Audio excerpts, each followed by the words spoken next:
എൻ്റെ പ്രിയപ്പെട്ടവരെ, സഭ നോൻപ് കാലത്തിലൂടെ കടന്നു പോവുകയാണ്. സഭയിലിത് കഴിഞ്ഞ തിങ്കളാഴ്ചയും ബുധനാഴ്ചയുമായിട്ട് ആരംഭിച്ചതാണ്. കഴിഞ്ഞ തിങ്കളാഴ്ചയും ബുധനാഴ്ചയുമായിട്ട് സഭയിലെ അതിൻ്റെ അംഗങ്ങളായിട്ടുള്ളവർ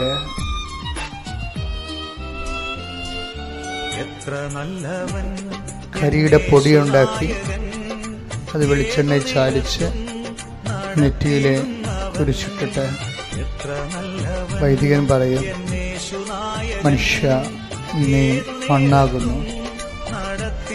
ബേസിക്കായിട്ട് നീ ആരാണ്? സുവിശേഷം പറയണത് ദൈവത്തെ മാറ്റി നിർത്തിയാൽ പിന്നെ അവശേഷിക്കുന്നത് ഒരു പിടി മണ്ണ് അല്ലെങ്കിൽ ചാരമാണ്. ഇതോടുകൂടി സഭ കടുത്ത ഉപവാസത്തിലേക്കും പ്രാർത്ഥനയിലേക്കുമാണ് ഉൾവലിയുന്നത്. പണ്ടത്തെ കാലത്തേക്കാളും എല്ലാ സഭകളിലുള്ള അനേകം മക്കള് മുമ്പത്തേക്കാൾ ഉപവസിക്കുന്നവരും നോൻപ് അക്ഷരാർത്ഥത്തിൽ ആചരിക്കുന്നവരുമാണ്.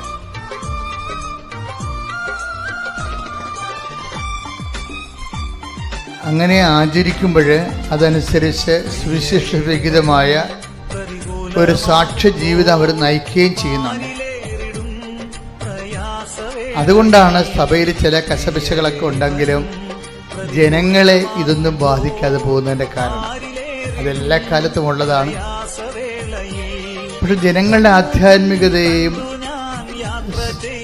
സുവിശേഷവിഹിതമായ സാക്ഷ്യ ജീവിതത്തെയും ഒന്നും ബാധിച്ചിട്ടില്ല.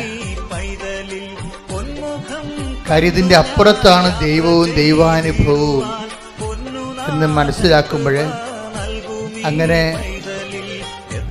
മനസ്സിലാക്കി സഭയ്ക്ക് വേണ്ടി പ്രാർത്ഥിച്ച് അതിനെ സഭ എല്ലാ കാലത്തതുപോലെ സഭയും ഇതിനെ അതിജീവിച്ച് അങ്ങനെ ഭൂമിയിൽ യേശുക്രിസ്തുവിൻ്റെ അടയാളമായി സഭ ഇനിയും ഇനിയും വളരും. ശ്രുതികട ഹല്ലേലൂയ,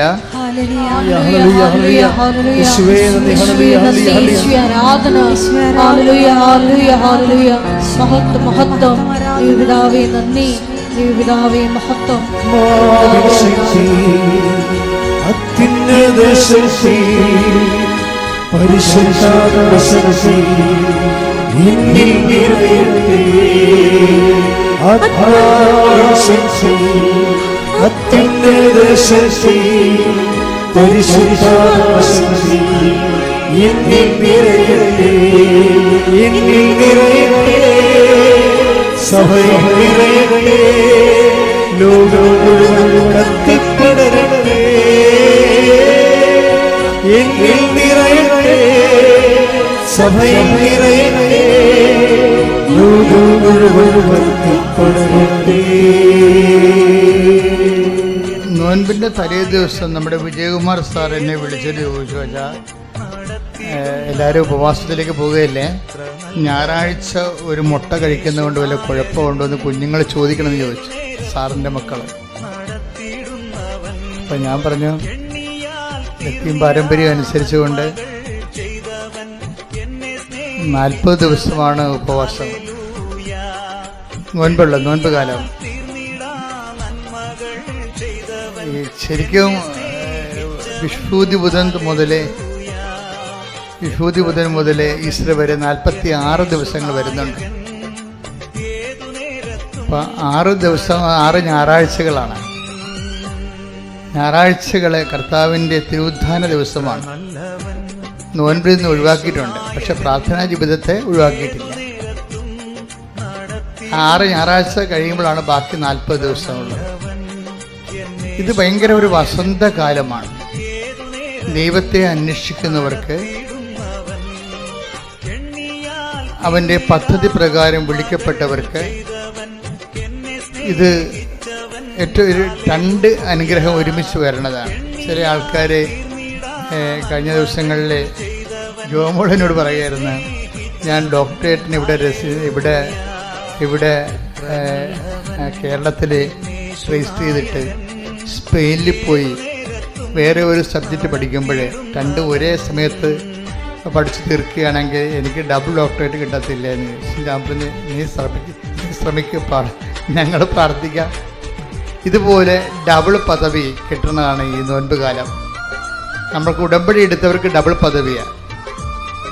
അതിന് കാരണം വെച്ച് കഴിഞ്ഞാൽ, ഒന്ന് പ്രാർത്ഥനയുടെ ഉപവാസത്തിൻ്റെയും നോൻപിൻ്റെ ഒരു കൃപ, അതിനുള്ളിൽ സുവിശേഷ സാക്ഷ്യത്തിൻ്റെ കൂടെ ഉൾപ്പെടുത്തിക്കൊണ്ട് ഉടമ്പടിയുടെ വേറെ ഒരു ജീവിതം. ഈ നോൻപ് ജീവിതവും ഉടമ്പടി ജീവിതവും തമ്മിൽ ഭയങ്കരമായിട്ട് നമ്മൾ എംപവർ ചെയ്യിക്കും. നമുക്ക് പവർ ഇല്ലാണ്ട് ഒരു സീറോ പവറായി പോകും ചില സമയത്ത്. ജീവിതത്തിൽ സീറോ പവറായി കഴിയുമ്പോൾ നമുക്ക് കഴിഞ്ഞ ദിവസങ്ങളിലേ ഈ അനിത ടോമി എന്നും പറഞ്ഞൊരു മോള് സാക്ഷ്യം പറഞ്ഞു. അനിത ടോമിയുടെ സാക്ഷ്യങ്ങളെന്ന് പറയുന്നത്, അനിത ടോമിയുടെ വിഷയം ഒരു വല്ലാത്ത കുടുംബ പ്രശ്നമാണ്. കുടുംബ പ്രശ്നത്തെ അവർ അനാവരണം ചെയ്തില്ല, നല്ല കാര്യം. നമുക്ക് അവരുടെ സ്വകാര്യ വിഷയം നമുക്ക് കേൾക്കേണ്ട കാര്യമില്ലല്ലോ.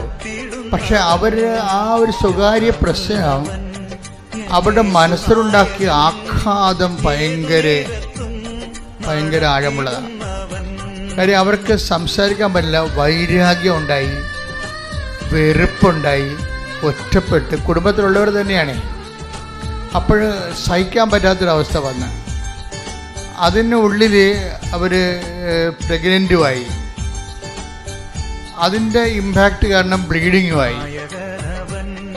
ഭയങ്കരമായ ഒരു സ്ത്രീ കടന്നു പോകുന്ന ഒരു ഭയങ്കര നമുക്ക് താങ്ങാനാവാത്ത ഒരു മാനസിക ഭാരങ്ങളാണ്. ഇങ്ങനെ കടന്നു പോകുന്ന സമയത്ത്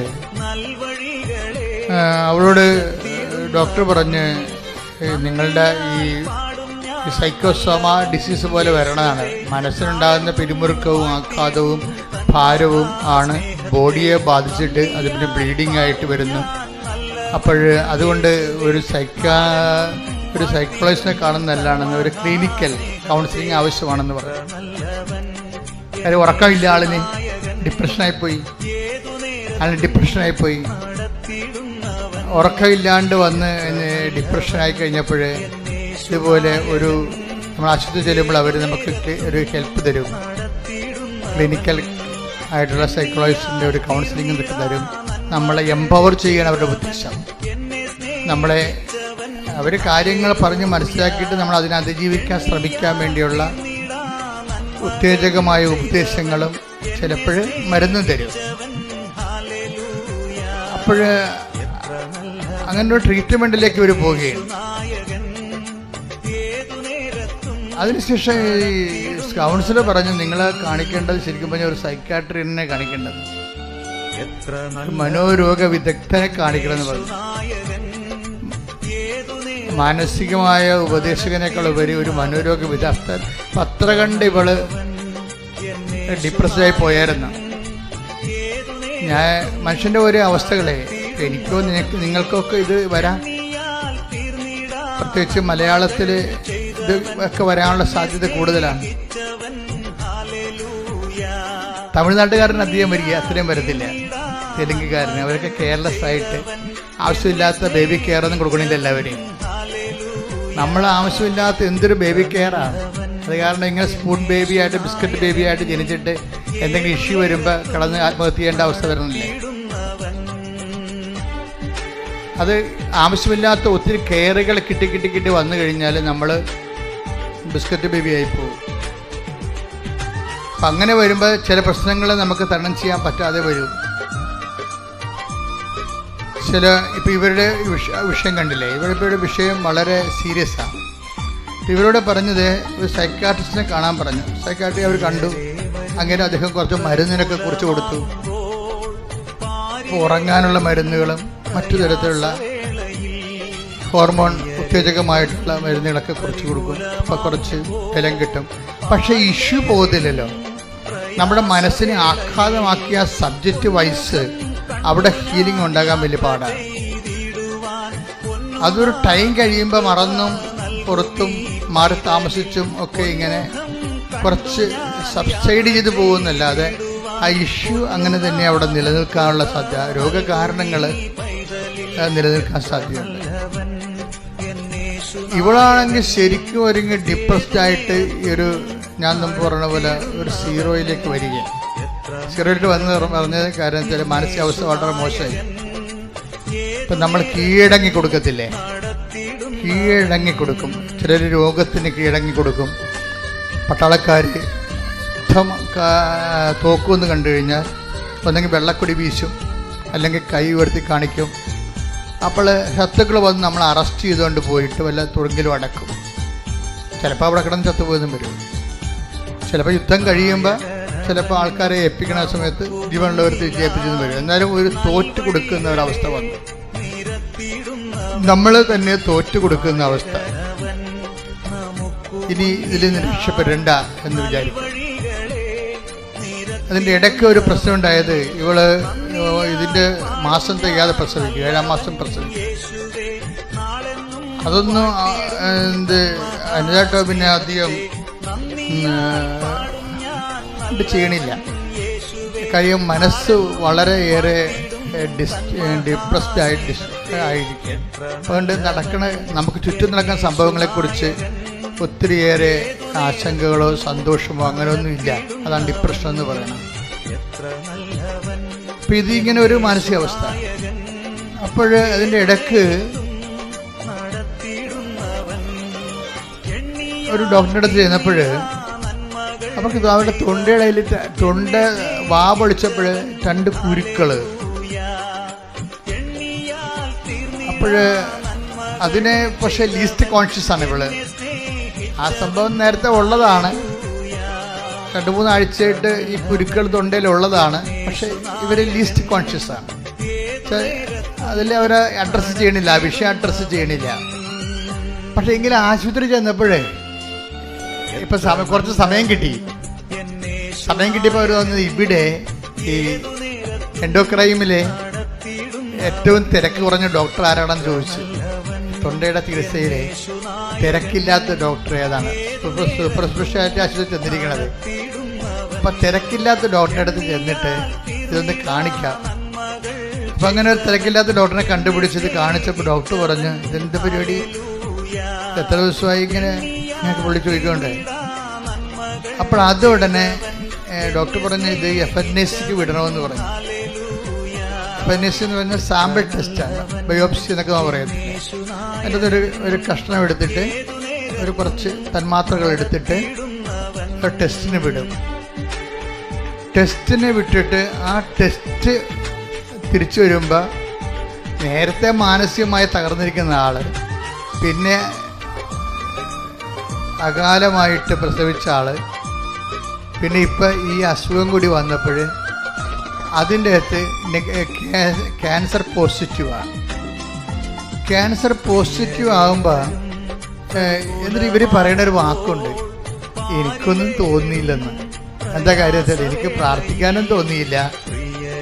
FNACക്ക് ടെസ്റ്റിന് വിടുമ്പോൾ, ബയോപ്സിക്ക് വിടുന്നവരെല്ലാവരും വന്ന് പ്രാർത്ഥിക്കത്തില്ലേ, സങ്കടപ്പെട്ട് പ്രാർത്ഥിക്കും.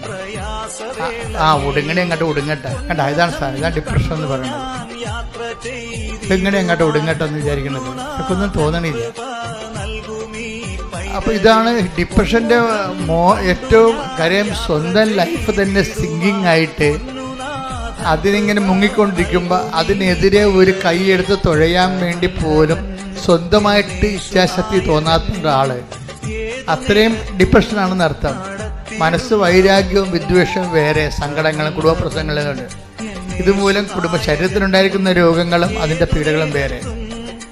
അപ്പോഴിങ്ങനെ ഇരിക്കുന്ന ഒരു സമയത്ത്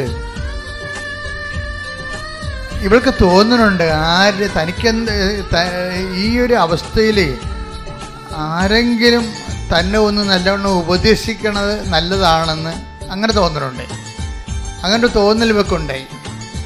അപ്പം ഇവള് ഒരു റീന എന്നും പറഞ്ഞ് ഒരു ചേച്ചിനെ ഇവക്കറിയാം, ഇവളുടെ മനസ്സിലുള്ളതാണ്.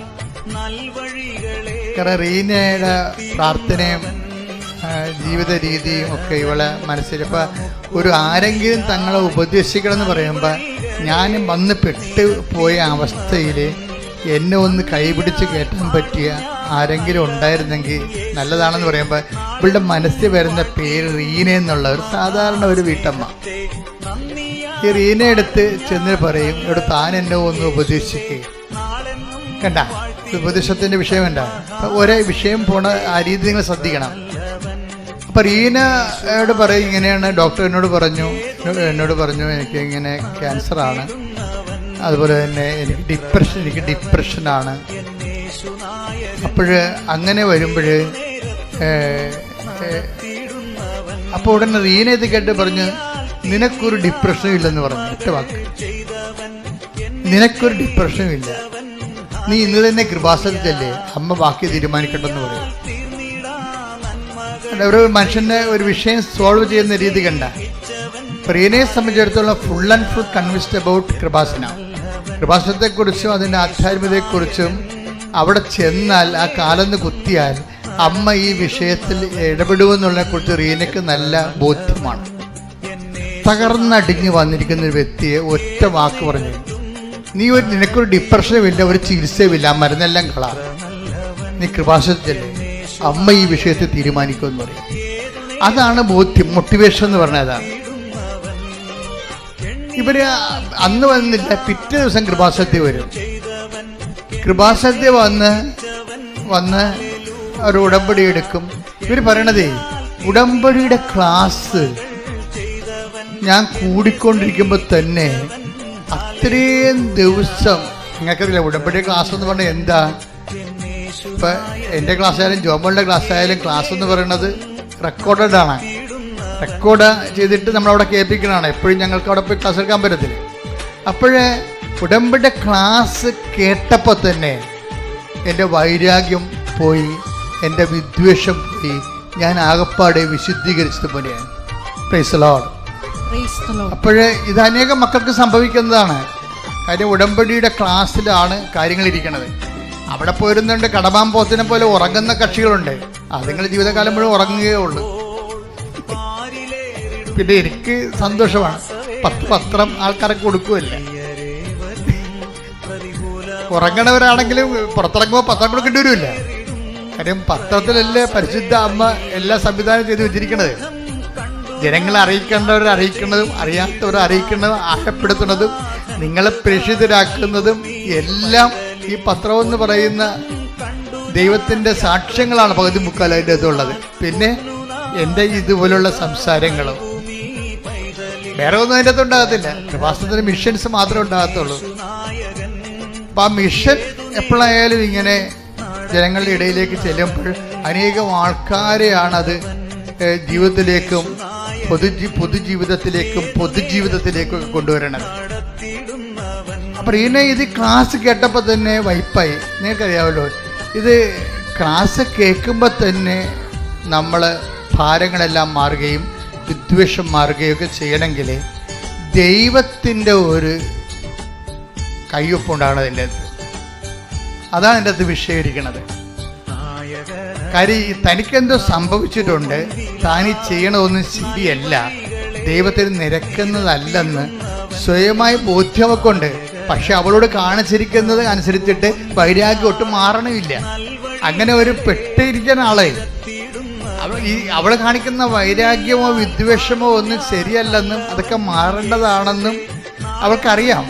പക്ഷെ അവളോട് കാണിച്ചിരിക്കുന്ന വ്യക്തികൾ അതിനുള്ള കാരണങ്ങളില്ലാത്ത കൊണ്ടും മനഃപൂർവ്വം ചെയ്തിരിക്കുന്ന കാരണവും അവൾക്ക് അതിൽ നിന്ന് പിന്തിരിയാൻ ഇഷ്ടപ്പെടുന്നില്ല. ഇങ്ങനെ ഒരു കാണാത്ത കയറെ കെട്ടിയിട്ടുള്ള വിഷമസന്ധിയിൽ അങ്ങനെ പെട്ടിരിക്കുന്ന അവസ്ഥയാണ്. പക്ഷെ അവിടെ എന്ത് സംഭവിച്ചിരിക്കുന്നത്, അവിടെ ഇവളുടെ ഒരു ആത്മാർത്ഥത കാരണം ദൈവം ആദ്യമേ തന്നെ ഇൻസെൻറ്റീവ് എന്ന് പറയും. നമ്മൾ ഇൻസെൻറ്റീവ് ആൻഡ് ഇൻവെസ്റ്റ്മെൻ്റ് എന്ന് പറയുന്നത് ഉടമ്പടിയിലെ ഒരു സംഭവമാണ്.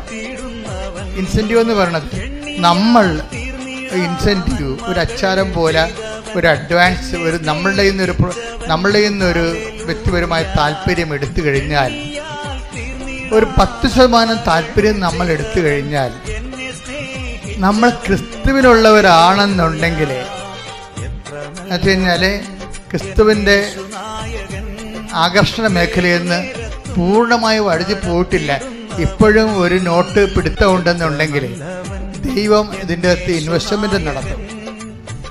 ഭാവിയിൽ നിങ്ങൾ ശരിയായി വരുമെന്ന് ദൈവത്തിന് അറിയാവുന്ന കാരണം ദൈവം കണ്ണും പൂട്ടി ഒരു ബിസിനസ് ഒരു വിജയിക്കണമെന്നുണ്ടെങ്കിൽ അതിൽ ബാങ്കുകാർ ലോൺ തരാൻ തയ്യാറാകും, അല്ലേ? ബാങ്കുകാരൊക്കെ ആ പ്രോജക്റ്റ് കറക്റ്റാണ്, അതിൻ്റെ എക്സ്പോർട്ട് നടക്കും, നിങ്ങൾക്കതിൻ്റെ മൊണോപ്പൊളി ഉണ്ട് എന്ന് ബാങ്കിന് കോൺഫിഡൻസ് ഉണ്ടെങ്കിൽ അവർ ഓടി എത്ര വേണമെങ്കിലും തരും, കോടിക്കണക്കിന് രൂപ തരും. അതുപോലെ ഓവർ ഡ്രാഫ്റ്റ് ദൈവവും തരും. നമ്മൾ രക്ഷപ്പെടുമെന്ന് ദൈവത്തിന് തോന്നിക്കഴിഞ്ഞാൽ നിങ്ങളുടെ devoid of your merits or demerits ദൈവം അതിൻ്റെ അകത്ത് ഇൻവെസ്റ്റ് ചെയ്യും. അതെപ്പോഴും നമ്മൾ ശ്രദ്ധിക്കണം. എന്ന് കഴിഞ്ഞാൽ നിങ്ങൾ ഭാവിയിൽ ദൈവത്തിന് വേണ്ടി ജീവിക്കും എന്ന് ദൈവത്തിന് തോന്നിയാൽ നിങ്ങൾ പ്രോജക്റ്റ് ഇതിന് ഗ്രേസിൻ്റെ കൃപ മുടക്കാൻ പറ്റിയ ഒരു നല്ല സക്സസ് ആയിട്ടുള്ളൊരു പ്രോജക്റ്റാണ് നിങ്ങളെന്ന് ദൈവത്തിന് തോന്നിയാൽ ദൈവം അതിൻ്റെ അകത്ത് ഇൻവെസ്റ്റ് ചെയ്യാൻ തയ്യാറാകും. എന്നിതാ ടോമി ഒരു ടൈം കഴിയുമ്പോൾ കർത്താവിലേക്ക് പൂർണ്ണമായിട്ട് വരുമെന്ന് ദൈവത്തിന് അറിയാമല്ലോ.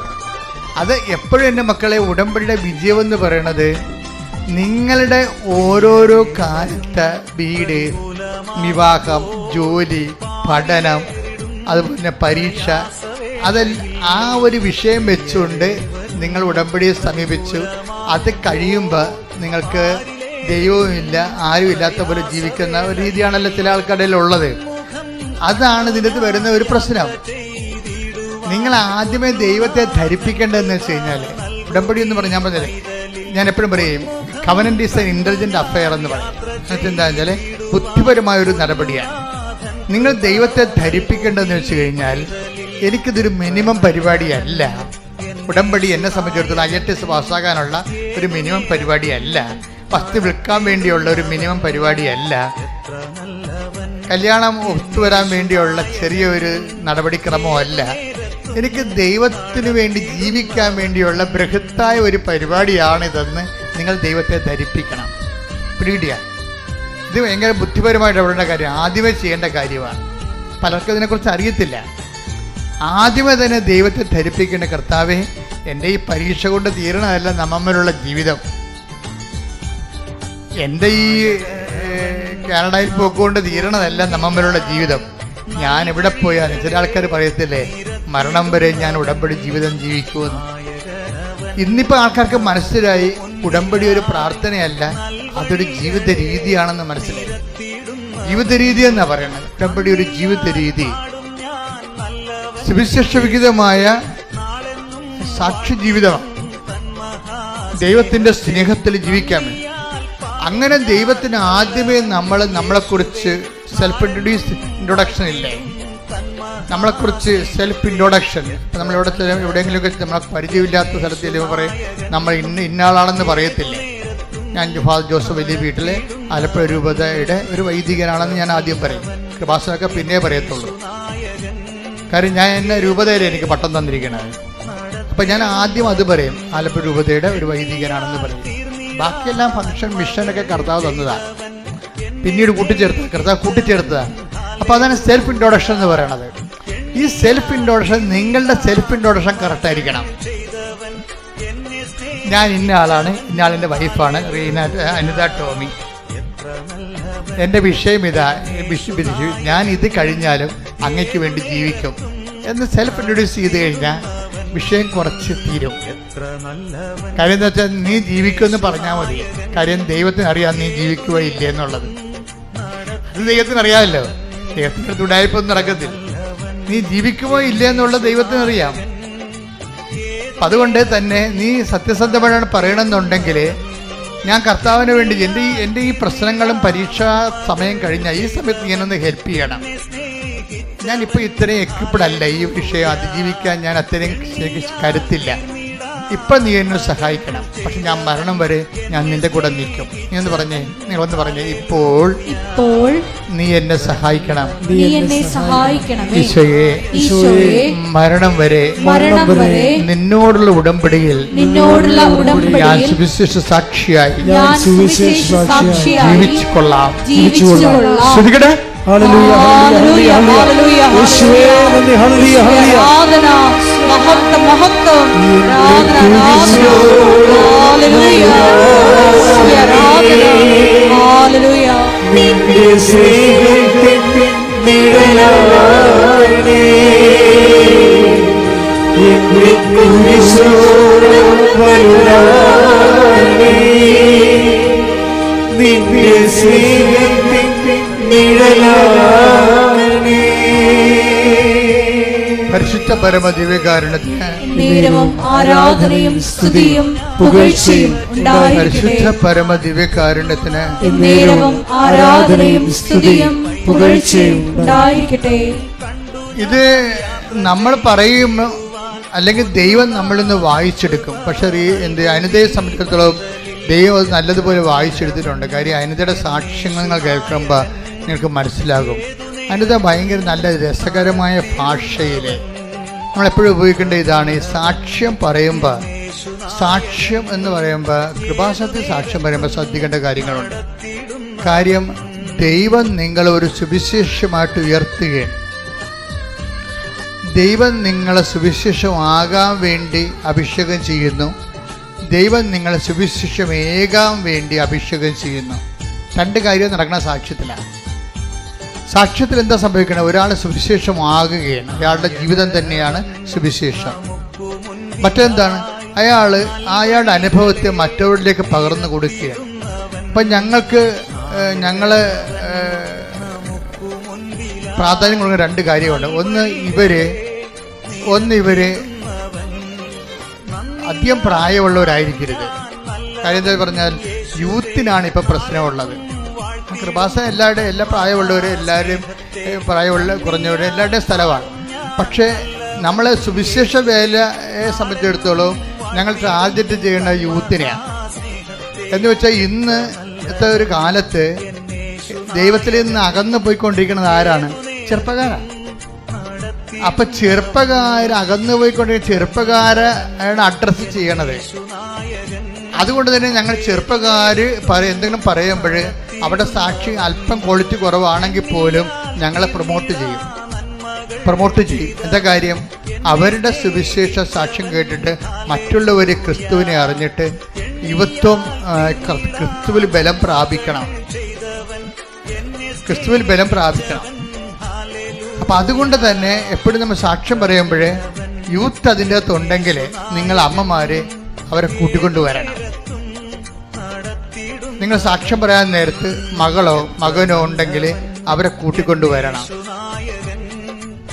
അതുപോലെ തന്നെ പറയുമ്പോൾ നല്ല വെടിപ്പുള്ള ഭാഷയിൽ ഭംഗിയായിട്ട് പറയുന്നവർക്കാണ് മുൻഗണന. എന്താ വെച്ച് കഴിഞ്ഞാൽ നമുക്കറിയാം ഇത് അപ്പം അച്ഛൻ ചോദിക്കും, അപ്പം ഞങ്ങളുടെ ദൈവാനുഭവമില്ല, നിങ്ങളുടെ ദൈവാനുഭവമാണ്. അതിന് രണ്ട് സ്ഥലത്ത് കേൾക്കാൻ വേണ്ടി ഞങ്ങൾ ആളെ വെച്ചിട്ടുണ്ട്. കേൾക്കുമ്പോൾ അറിയാൻ പറ്റും ഇതെന്താണ് ഇവർ പറയണത്, കൃത്യമാണോ എന്ന് പറയും. എന്നുവെച്ചാൽ ഇന്നത്തെ കാലത്ത് 90% ആൾക്കാർ നല്ലതുപോലെയാണ് പറയണത്. 90% ആൾക്കാർ നല്ലതുപോലെയാണ് പറയണത്. അതിനകത്ത് ഒരു സംശയമില്ല.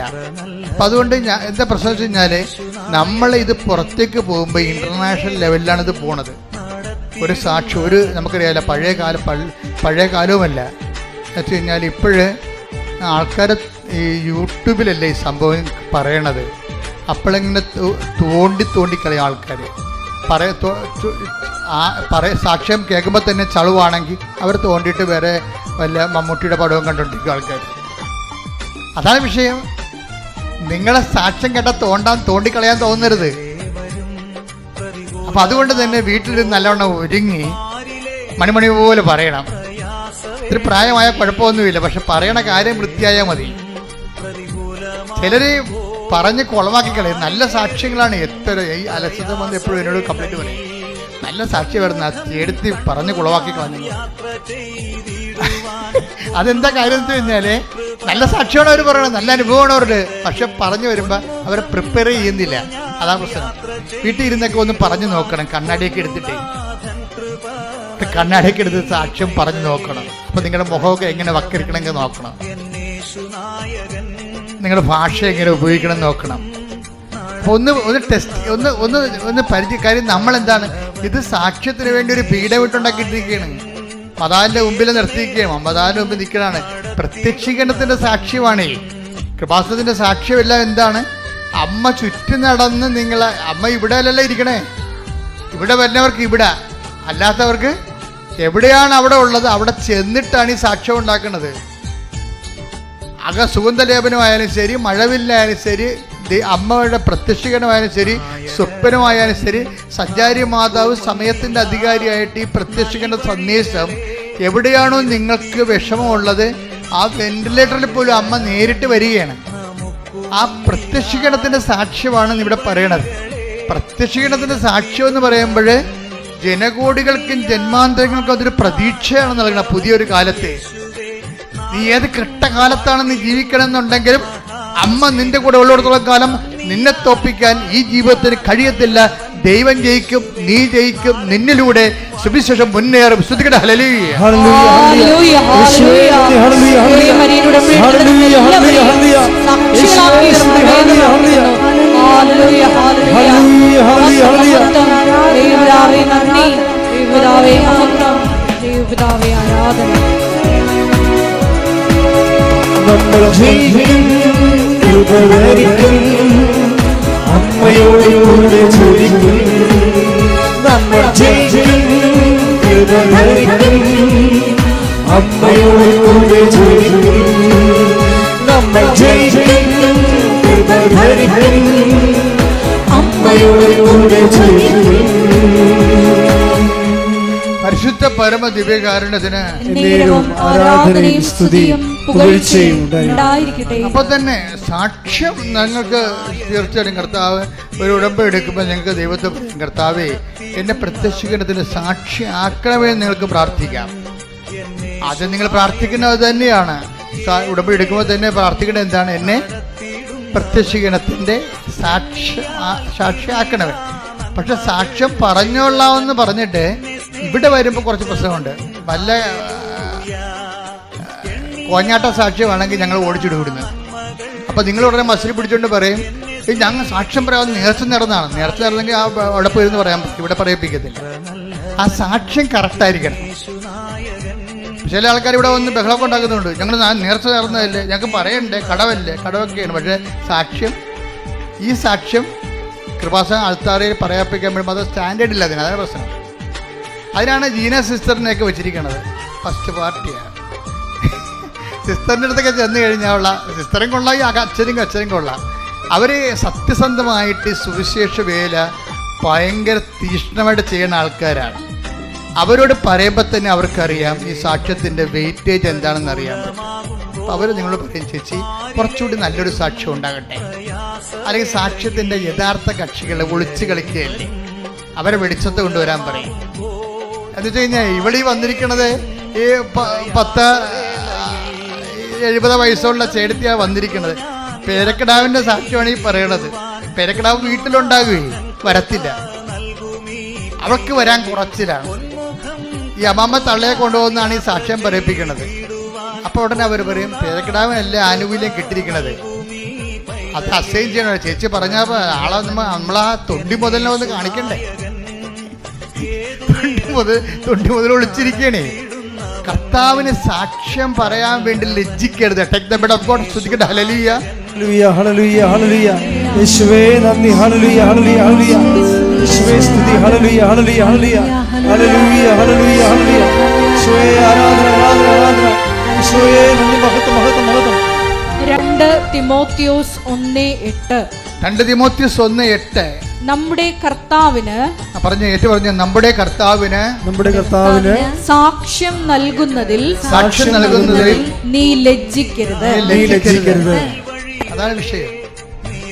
കാര്യം കർത്താവ് തന്നെയും പല പ്രാവശ്യം പറഞ്ഞിട്ടുണ്ട്, നീ വീട്ടിൽ പോയി നിന്റെ ബന്ധുക്കളോട് പറയണം കർത്താവ് നിനക്ക് എന്താണ് ചെയ്ത് തന്നതെന്ന്. പിന്നെ ഈശോ പറയും നീ ദെക്കാപ്പോലിസിൽ പോകണം, സിറ്റി സ്റ്റേറ്റ് പട്ടണത്തിൽ പോയിട്ട് പറയണം കർത്താവ് നിനക്ക് വേണ്ടി ചെയ്ത കാര്യങ്ങൾ അവരോട് പറയണം. അപ്പോൾ സാക്ഷ്യം സ്വർഗീയമായ നിലപാടിൻ്റെ ഭാഗമാണ്, ദൈവികമായ നിയമമാണ് സാക്ഷ്യം പറയുക എന്നുള്ളത്. ലൂക്ക 8:38-39. ലൂക്ക 8-38 വാക്യം. പിശാച് ബാധയൊഴിഞ്ഞ പിശാച് ബാധ ഒഴിഞ്ഞ ആ മനുഷ്യൻ അവന്റെ കൂടെ ആയിരിക്കാൻ ഈശോയുടെ കൂടെ ആയിരിക്കുവാൻ അനുവാദം ചോദിച്ചു. എന്നാൽ അവനെ തിരിച്ചയച്ചുകൊണ്ട് യേശു പറഞ്ഞു, നീ വീട്ടിലേക്ക് തിരിച്ചുപോയി ദൈവം നിനക്ക് ചെയ്തത് എന്തെന്ന് അറിയിക്കുക. അവൻ പോയി യേശു തനിക്ക് വേണ്ടി ചെയ്ത കാര്യങ്ങൾ പട്ടണം മുഴുവൻ പ്രസിദ്ധമാക്കി. അവനോട് പറഞ്ഞത് വീട്ടിൽ പോയി പറയാനാണ് പറഞ്ഞത്. പക്ഷെ അവനെന്ത് ചെയ്തു? വീട്ടിലും പറഞ്ഞ് പട്ടണത്തിലും പറഞ്ഞു. അങ്ങനെയായിരിക്കണം സാക്ഷ്യം പോകേണ്ടത്. കർത്താവ് നമുക്ക് വേണ്ടി ചെയ്തത് എന്തെന്നുള്ളത് ആദ്യം ബോധ്യപ്പെടുത്തുന്നത് ആരെയാണ്? വീട്ടുകാരെയാണ് ബോധ്യപ്പെടുത്തേണ്ടത്. വീട്ടുകാരെ ബോധ്യപ്പെടുത്തുമ്പോൾ എന്ത് പറ്റും? അവർക്ക് വിശ്വാസം വർദ്ധിക്കും. വിശ്വാസം വർദ്ധിച്ചു കഴിഞ്ഞാൽ റീന അടുത്തല്ലേ ഈ അനിത ടോമി പറയണത് എന്താണ്? എനിക്ക് ക്യാൻസർ ആണ് എന്ന് പറയുമ്പോൾ എനിക്ക് ബയോപ്സിക്ക് വിട്ടിരിക്കുകയാണ്, എനിക്ക് ഡിപ്രഷനാണ് എന്ന് പറഞ്ഞപ്പോൾ ഈ സൈക്കാട്രിനെ കാണാൻ പറഞ്ഞിരിക്കുകയാണെന്ന് പറയുമ്പോൾ റീന പറയുന്നത്, നീ ഒരു സൈക്കാട്രിനെയും കാണണ്ട, നിനക്കൊരു ഡിപ്രഷനും ഇല്ല. ആരാണ് തീരുമാനിക്കണത്? പ്രേക്ഷിത തീരുമാനിക്കും. അതാണ് അധികാരം, ആത്മീയ അധികാരമാണ്. കർത്താവിൻ്റെ നാമത്തിലാണ് അവരില്ലെന്ന് പറയണത്. ഇല്ലെന്ന് പറഞ്ഞാൽ ഇല്ല. Praise the Lord. ഹല്ലേലൂയ. സ്തുതിക്കട്ടെ. ഹല്ലേലൂയ. ഹല്ലേലൂയ. ഹല്ലേലൂയ. ഹല്ലേലൂയ. ആരാധന, ആരാധന.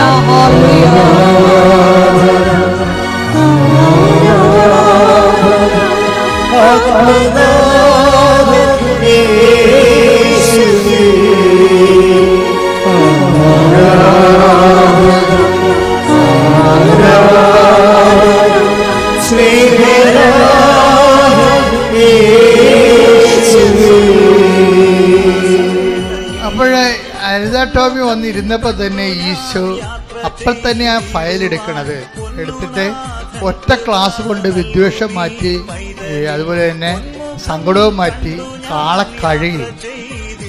ഉടമ്പടി ക്ലാസ് നിസ്സാരമല്ല. ക്ലാസ് നിങ്ങൾ കേൾക്കണം, നല്ലതാണ് എപ്പോഴും. ക്ലാസ് മാത്രമല്ല, അതിൻ്റെ മുഴുവനും ഫോളോ അപ്പ് ആദ്യ ചൊവ്വാഴ്ച ധ്യാനത്തിലാണ് ഉള്ളത്. അതാണ് ആദ്യ ചൊവ്വാഴ്ച ധ്യാനം കൂടുമെന്ന് പറഞ്ഞതിൻ്റെ കാര്യം. ഈ പല അണ്ണന്മാർ എന്നെ കാണാൻ വരത്തില്ലേ, അപ്പം 5 പുതുക്കിയവരൊക്കെ ഉണ്ടേ. അപ്പം ഞാൻ ചോദിക്കും, കഴിഞ്ഞ ആഴ്ച അച്ഛൻ എന്തിനെക്കുറിച്ചാണ് പറഞ്ഞത്? അപ്പോഴെന്ത് പറയും? പബ്ബ ജബ ജബ. എന്ത് സമയം? ഒന്നും പഠിച്ചിട്ടില്ല. ഇവർ ഈ സാധനം വെച്ചിട്ട് വന്നിരിക്കുകയാണ്. എന്താണെന്നറിയാം? ഇവര് തന്നെത്താൻ ഈ ഉടമ്പടിയെ കൊന്ന്, ഇവർ ശരിക്കും പറഞ്ഞാൽ അറസ്റ്റ് ചെയ്യേണ്ടതാണ് ഇവരെ. കാര്യം ദൈവമായിട്ട് ഇവർ ഇന്നല്ലെങ്കിൽ നാളെ അറസ്റ്റിലാവും. എന്താ കാര്യം? അവർ ദൈവത്തിനെ വഞ്ചിച്ചിട്ട് ഇപ്പം അച്ഛനെ കണ്ടിട്ട് ചില ആൾക്കാർ ഒരു പരിപാടി കാണിക്കും. എന്ന് വെച്ച് കഴിഞ്ഞാൽ അവർ കുറേ ഉടമ്പടി ജീവിക്കാനല്ല, പെട്ടെന്ന് വല്ലതും നടക്കാൻ പറ്റുമെങ്കിൽ എടുത്ത് നോക്കാം, ഷോടത്തി എടുക്കണ പോലെ എടുക്കും. അപ്പം അങ്ങനെ എടുത്തിട്ട് ആദ്യത്തെ മാസമൊന്നും സംഭവിച്ചില്ലെങ്കിൽ പിന്നെ ഉടമ്പടി ഉഴപ്പ് വരും. ഉടമ്പടി ഉഴപ്പിയിട്ട് പിന്നീട് എന്തെങ്കിലും കാര്യത്തിന് അച്ഛനെ കാണേണ്ട ഒരു ആവശ്യമുണ്ടെന്ന് കണ്ടു കഴിഞ്ഞാൽ അന്ന് കൊണ്ടൊന്ന് പുതുക്കും. അപ്പം ഞാനിവിടെ റീനയെ നിർത്തിയിട്ടുണ്ട്. എന്താ കാര്യം അറിയാമോ? ഇവരെന്നാണ് അവസാനം ഉടമ്പടി പുതുക്കി എടുത്തത്, എന്നാണ് പുതുക്കിയെന്ന് നോക്കാൻ വേണ്ടി. ഇവരുദ്ദേശിക്കുന്നത് എന്താണ്? കാരണം ഓഫീസിൽ തിരക്കിലൊന്നും നോക്കത്തില്ല, ഞങ്ങളിവിടെ നോക്കും. ഞങ്ങൾ നോക്കണത് എന്താണ്? ഉടമ്പടി എടുത്തിട്ട് 1 കൊല്ലമായി, പിന്നീട് പുതുക്കണത് ഇന്നലെയാണ്, അല്ല ഇന്നാണ്. ഇന്ന് ഇവർ അച്ഛനെ കാണാൻ വന്നിട്ടുണ്ട്. അതിൻ്റെ അർത്ഥം എന്താണ്? അച്ഛനെ കാണാൻ വേണ്ടിയാണ് ഇവർ പുതുക്കിയിരിക്കണം എന്നല്ലേ, ഉടമ്പടി ജീവിക്കാനല്ല. ഇപ്പം ഞാൻ പറയും, നിങ്ങൾ ഉടമ്പടി 1 കൊല്ലമായിട്ട് ജീവിച്ചിട്ടില്ല, ഇപ്പം എന്നെ കണ്ടു പോകുമ്പോൾ നിങ്ങൾ ജീവിക്കുമെന്ന് എനിക്ക് ഉറപ്പില്ല, അതുകൊണ്ട് വന്ന വണ്ടി തന്നെ യൂട്ടേൺ അടിച്ച് പോയിക്കൊള്ളാൻ പറയും. അത് വളരെ ശ്രദ്ധിക്കണം. അത് ദൈവത്തെ പറ്റിക്കാൻ വേണ്ടി നിങ്ങൾ ഉടമ്പടി എടുക്കരുത്. കാര്യം ഉടമ്പടി എന്ന് പറയുന്നത് ഏത് കാലത്തെയും സത്യസന്ധമായ ഒരു ജീവിതക്രമമാണ്. അതിൽ നമ്മൾ സത്യസന്ധമായിട്ടാണ് ഇൻവെസ്റ്റ് ചെയ്യണമെന്നുണ്ടെങ്കിൽ നിങ്ങൾ പറഞ്ഞ സ്ഥലത്ത് നിൽക്കത്തില്ല ഈ സംഭവം. നിങ്ങൾക്ക് എന്തെല്ലാമാണ് ദൈവ ജീവിതത്തിൽ വേണ്ടതെന്നുള്ളത് നിങ്ങളെക്കാൾ നല്ലവണ്ണം നിന്റെ ദൈവത്തിനറിയാം. ദൈവം ആ സംഭവം എടുത്തു കഴിഞ്ഞാൽ അടിക്കടി വിഷയത്തിന് മേൽ ദൈവിക തീരുമാനം ഉണ്ടായിക്കൊണ്ടിരിക്കും. അതുകൊണ്ട് സത്യസന്ധമായി ഉടമ്പടി എടുക്കാൻ വേണ്ടി ഇടിമുഴക്കം പോലെ ശ്രദ്ധിക്കട്ടെ. ഹല്ലേലൂയ.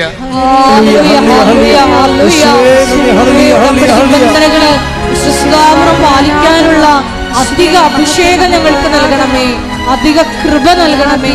ഹല്ലേലൂയ. പരിശുദ്ധ പരമദിവ്യകാരുണ്യത്തിന് എന്നേരവും ആരാധനയും സ്തുതിയും പുകഴ്ചയും ഉണ്ടായിരിക്കട്ടെ. പരിശുദ്ധ പരമദിവ്യകാരുണ്യത്തിന് എന്നേരവും ആരാധനയും സ്തുതിയും പുകഴ്ചയും പരിശുദ്ധ പരമദിവ്യകാരുണ്യത്തിന് എന്നേരവും ആരാധനയും സ്തുതിയും പുകഴ്ചയും ഉണ്ടായിരിക്കട്ടെ. അപ്പോൾ ആ ക്ലാസ്സിൽ തന്നെ കർത്താവ് അവളെ വിശുദ്ധീകരിച്ചു. അവളുടെ വിദ്വേഷമെല്ലാം പോയി, അവളുടെ ദേഷ്യമെല്ലാം മാറി. അവൾ ശരിക്കും ഒരു വിശുദ്ധിയിലേക്ക്, അവൾ ഒറ്റ ക്ലാസ് കൊണ്ട് തന്നെ അവൾ വിശുദ്ധിയിലേക്ക് പോയി. ഇവളുടെ ഈ മെഡിക്കൽ ചീട്ടുണ്ടായത് കാരണം അന്ന് തന്നെ ആൾക്കാരെ വന്ന് എന്നെ കാണാൻ ഒരു അവസരം കിട്ടി.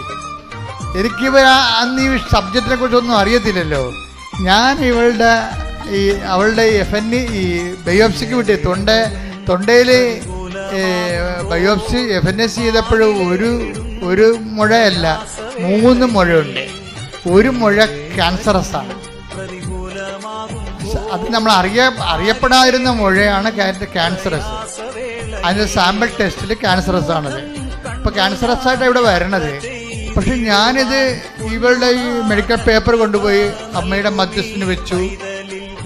പ്രത്യക്ഷീകരണ പ്രാർത്ഥനയുടെ പ്രധാനപ്പെട്ട പ്രസക്ത ഭാഗങ്ങൾ ചൊല്ലി ഈശോൻ്റെ അടുത്ത് കൊണ്ടുവച്ച് വിശ്വപ്രമാണം ചൊല്ലി. നിങ്ങൾ ഓർക്കുന്നുണ്ടോ ഞാനതിൻ്റെ വലിയ ആനക്കായ പ്രാർത്ഥനകൾ ചെല്ലണമെന്ന്? ഇല്ല, പ്രാർത്ഥനയെല്ലാം കത്തോലിക്ക സഭയുടെ പ്രാർത്ഥനയേ ഉള്ളൂ. ആ വിശ്വാസ പ്രമാണം പിന്നെ ഒരു പ്രശ്നം എന്നുള്ളത്, വിശ്വാസ പ്രമാണമൊക്കെ ചെല്ലുമ്പോൾ ഇത് നമ്മൾ തമ്മിൽ ചെല്ലുമ്പോൾ ഇത് വ്യത്യാസം ഉണ്ടാകുന്നേ ഉള്ളൂ. കാര്യം നിങ്ങളിത് പ്രാർത്ഥനയായിട്ട് പട്ടിക പോലെ ചെല്ലുകയാണ്. ഒന്നിൻ്റെ നന്തണ്ടേ, മനസ്സിലല്ലേ? ഏകദൈവത്തെ ഞാൻ വിശ്വസിക്കുന്നു. ഏകദൈവം 10 നമുക്കെന്താണെന്ന് മനസ്സിൽ എന്താണ് പറയണമെന്നൊക്കെ ഒരു ഐഡിയ ഇല്ലേ? ഏകദൈവത്തിൽ വിശ്വസിക്കുന്നു പറയുമ്പോഴേ ഏകമായാലും എന്ത് 10 എൻ്റെ ദൈവമല്ലേ, വിശ്വസിച്ചാൽ പോരെ. ഇങ്ങനെ ഒരു വാർത്താ മട്ടിലാണ് നിങ്ങൾ ഈ വിശ്വാസം കൈകാര്യം ചെയ്യണത്. ഞങ്ങൾ ഏകമെന്ന് പറഞ്ഞു കഴിഞ്ഞാൽ ദശാംശത്തിൽ പോലും 00 അത് ഷാർപ്പായിരിക്കും. കാര്യം ഞാൻ ഒരു മനുഷ്യനെ ഏക ദൈവത്തെ വിശ്വസിക്കണമെന്ന് ഒറ്റ വാക്ക് ചങ്ക് കൊണ്ട് പറഞ്ഞാൽ തീരാവുന്ന പ്രശ്നമേ ഇന്ന് മനുഷ്യനെ ഉണ്ടായിട്ടുള്ളൂ. അതാണ് ഞാൻ ഈ കൃപാസന ശുശ്രൂഷ കൊണ്ട് പഠിച്ചെടുത്തത്. അപ്പോൾ ഒരു സാധനം എന്ത് പറയുന്നു എന്നുള്ളക്കുപരി ആര് പറയുന്നു എന്നുള്ളത് പ്രശ്നമാണ്. നമ്മൾ എന്ത് പറയുന്നു എന്നുള്ളത് പോലെ തന്നെ പ്രശ്നമാണ് ആര് പറയുന്നു എന്നുള്ളത്. ഞാൻ എപ്പോഴും നിങ്ങളോട് പറയും, നിങ്ങളുടെ വാല്യൂ ആഡ് ചെയ്യണം എന്ന് പറയും.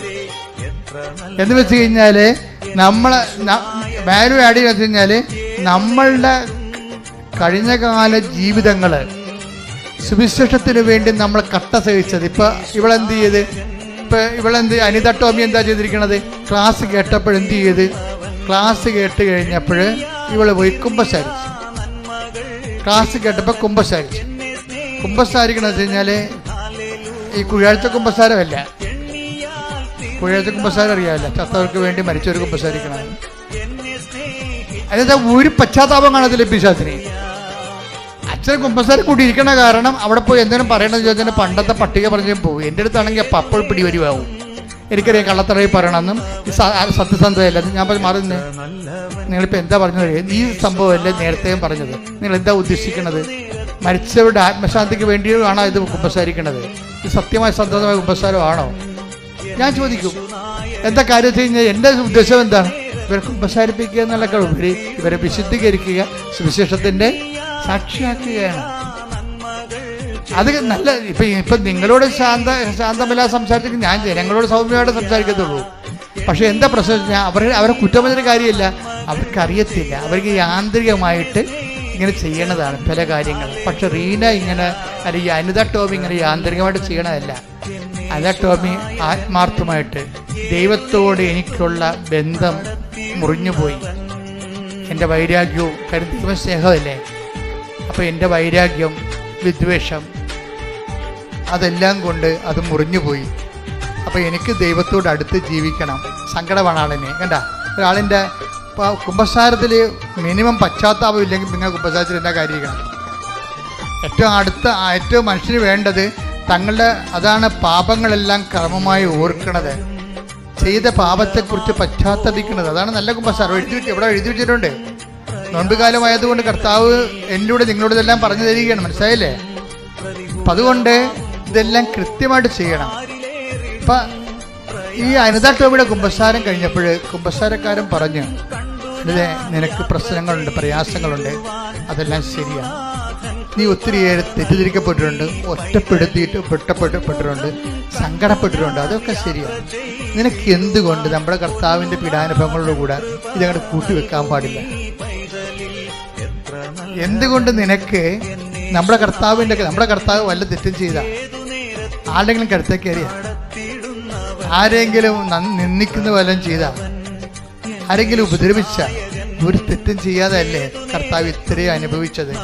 അപ്പം നിന്റെ അനുഭവങ്ങളെ കർത്താവിൻ്റെ പീഡാനുഭവത്തിൽ കൂട്ടിവെക്കുമ്പോൾ നീ കർത്താവിൻ്റെ രക്ഷണീയമായ കൃത്യത്തിൽ പാപശാപത്തിന് വേണ്ടിയുള്ള കർത്താവിൻ്റെ പീഡാസഹനങ്ങളിൽ നീ പങ്കെടുക്കുകയല്ലേ ചെയ്യണത്.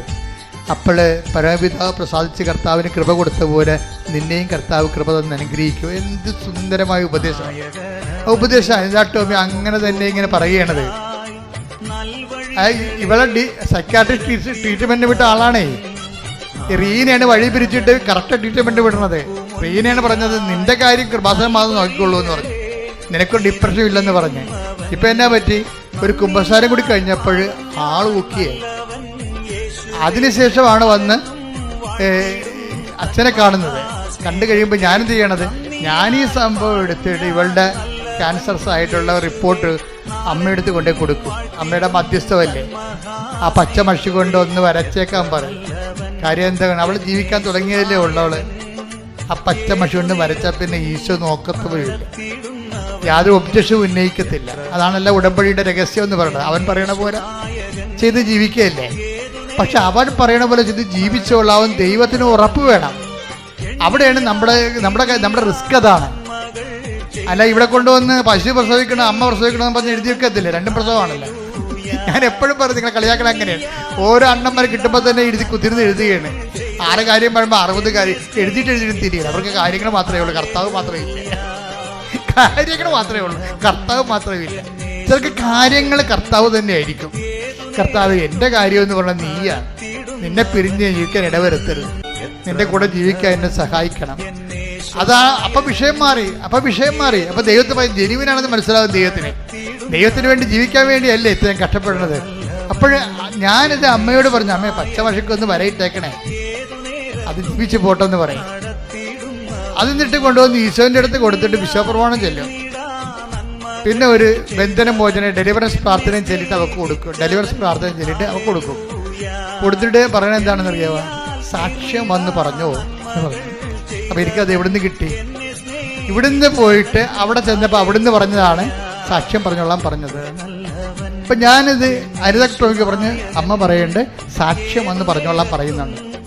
അപ്പം സാക്ഷ്യം വന്ന് പറയാൻ വേണ്ടി അവൾ പോവുകയും പിന്നെ എന്താ സംഭവിക്കണത്, പിന്നെ റിസൾട്ട് വരുമ്പോൾ എന്താ പറയണത്, FNACയിൽ സാമ്പിൾ ടെസ്റ്റിൽ ക്യാൻസർ ഉണ്ടായിരുന്നു. റിസൾട്ട് വന്നപ്പോൾ ക്യാൻസർ ഇല്ല, നെഗറ്റീവ്.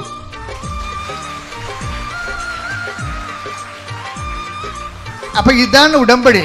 പക്ഷേ ഉടമ്പടിയിൽ എന്ന് പറയണത്, ഞാൻ എന്തുകൊണ്ടാണ് നിങ്ങളോട് ഇങ്ങനെ പറയണത്, ശാസിച്ചൊക്കെ സംസാരിക്കണമെന്ന് വെച്ച് കഴിഞ്ഞാൽ നിങ്ങളോട് വഴക്കുണ്ടാവുള്ളതല്ല, നിങ്ങളെ ഈ അലംഭാവവും ആലസ്യവും മാറ്റിയിട്ട് വൃത്തിയും മെനയുമായിട്ട് കുറച്ച് സീരിയസ് ആയിട്ട് ഉടമ്പടിയിലോട്ട് വരണം. അതിനാണ് ഞാൻ വഴക്കുണ്ടാക്കുന്നത്. അല്ല വേറെ പ്രശ്നങ്ങളൊന്നും ഇല്ല. അച്ഛൻ്റെ സ്വഭാവം ഇതാണെന്ന് നിങ്ങൾ പറഞ്ഞ കാര്യമില്ല. കാര്യം എൻ്റെ സ്വഭാവം ഇതല്ല, ഞാൻ വളരെ സൗമ്യയോട് സംസാരിക്കുന്ന ആളാണ്. പക്ഷേ എൻ്റെ പ്രോബ്ലം എന്ന് വെച്ച് കഴിഞ്ഞാൽ നിങ്ങൾ ഉഴപ്പായിട്ട് പലപ്പോഴും എനിക്ക് തോന്നിയിട്ടുണ്ട് പലരും.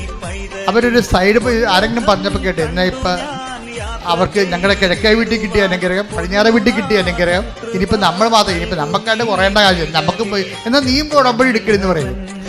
ഈ ഉടമ്പടി തുടങ്ങിയ കാലം 2015. 2016 ഒരു ചേടുത്തി വന്നായിരുന്നു ഇവിടെ.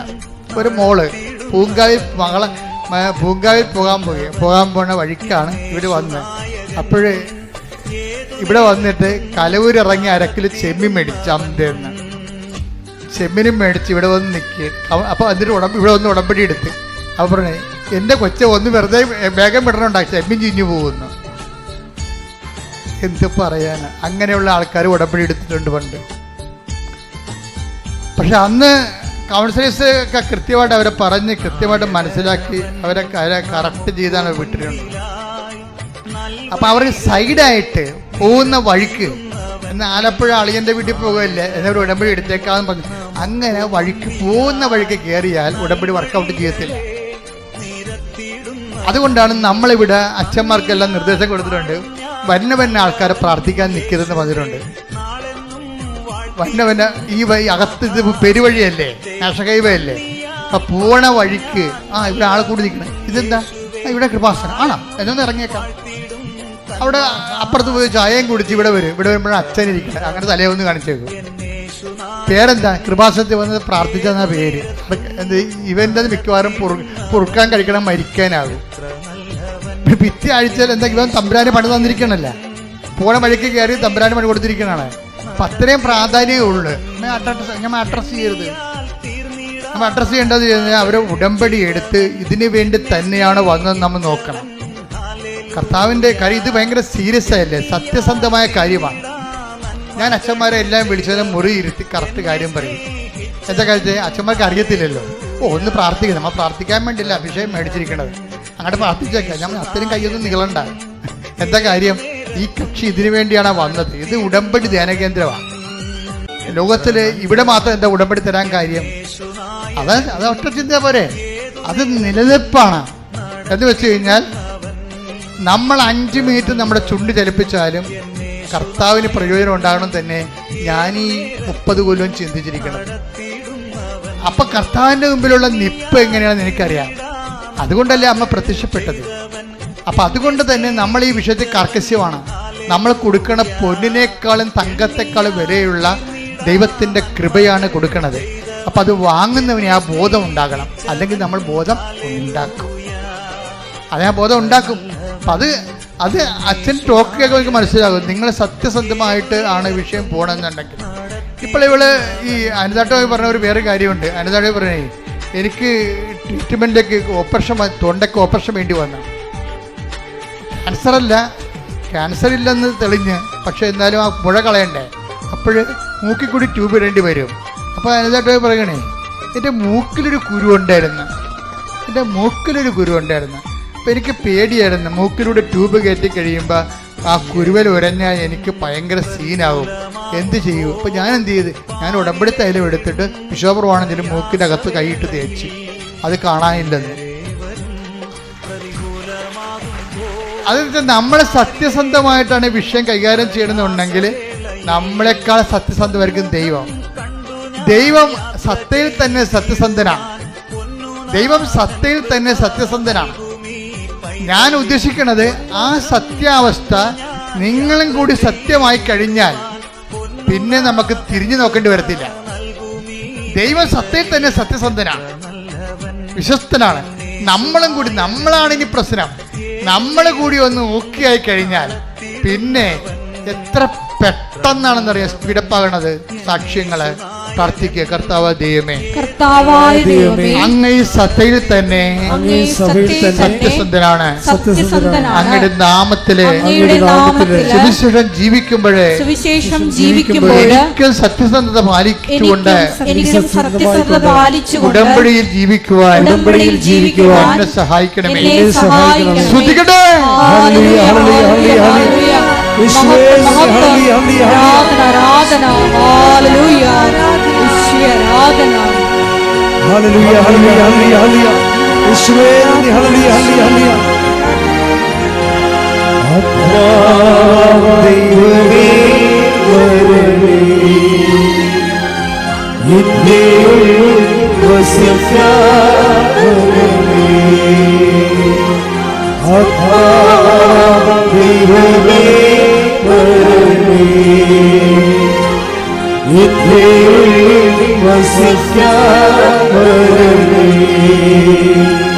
ദാഹിച്ചു നിന്നെ ഞാൻ തേടുന്നു,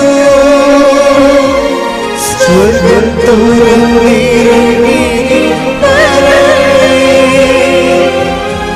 ദാഹിച്ചു നിന്നെ ഞാൻ തേടുന്നു, സ്വർഗ്ഗം തുറന്നിറങ്ങി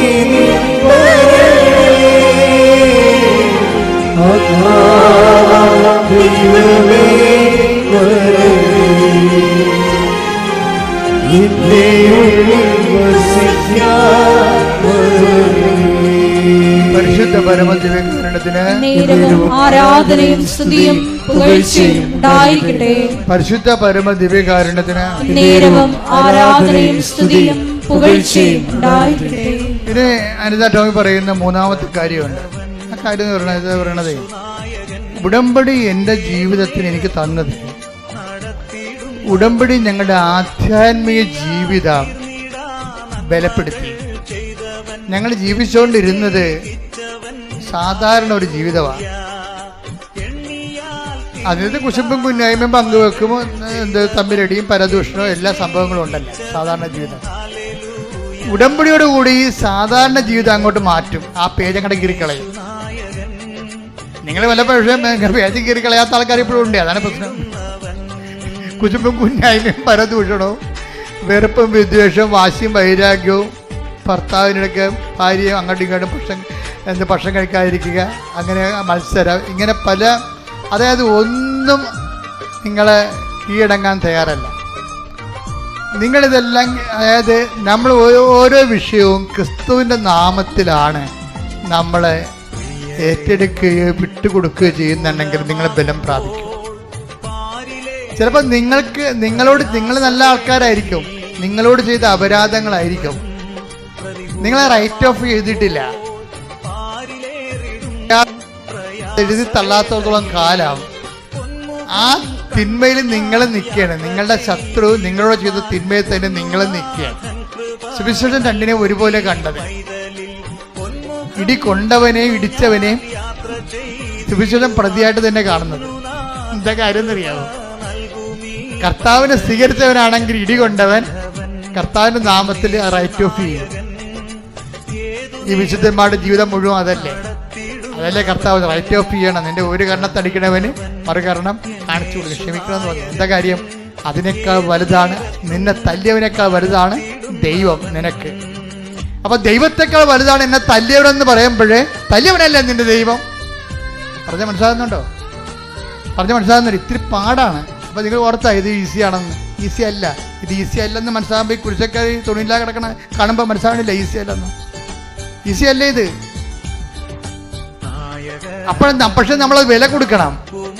ചില ആൾക്കാർ ക്രിസ്തുവിന്റെ നാമത്തെ പ്രതി, ഞാൻ എപ്പോഴും ഓർക്കുകയും, ബൈബിള് ഉപയോഗിക്കുന്ന ഏറ്റവും വലിയ ഉപാധി എന്ന് പറയണത്, കണ്ടീഷൻ എന്ന് പറയണത് ക്രിസ്തുവാണ്.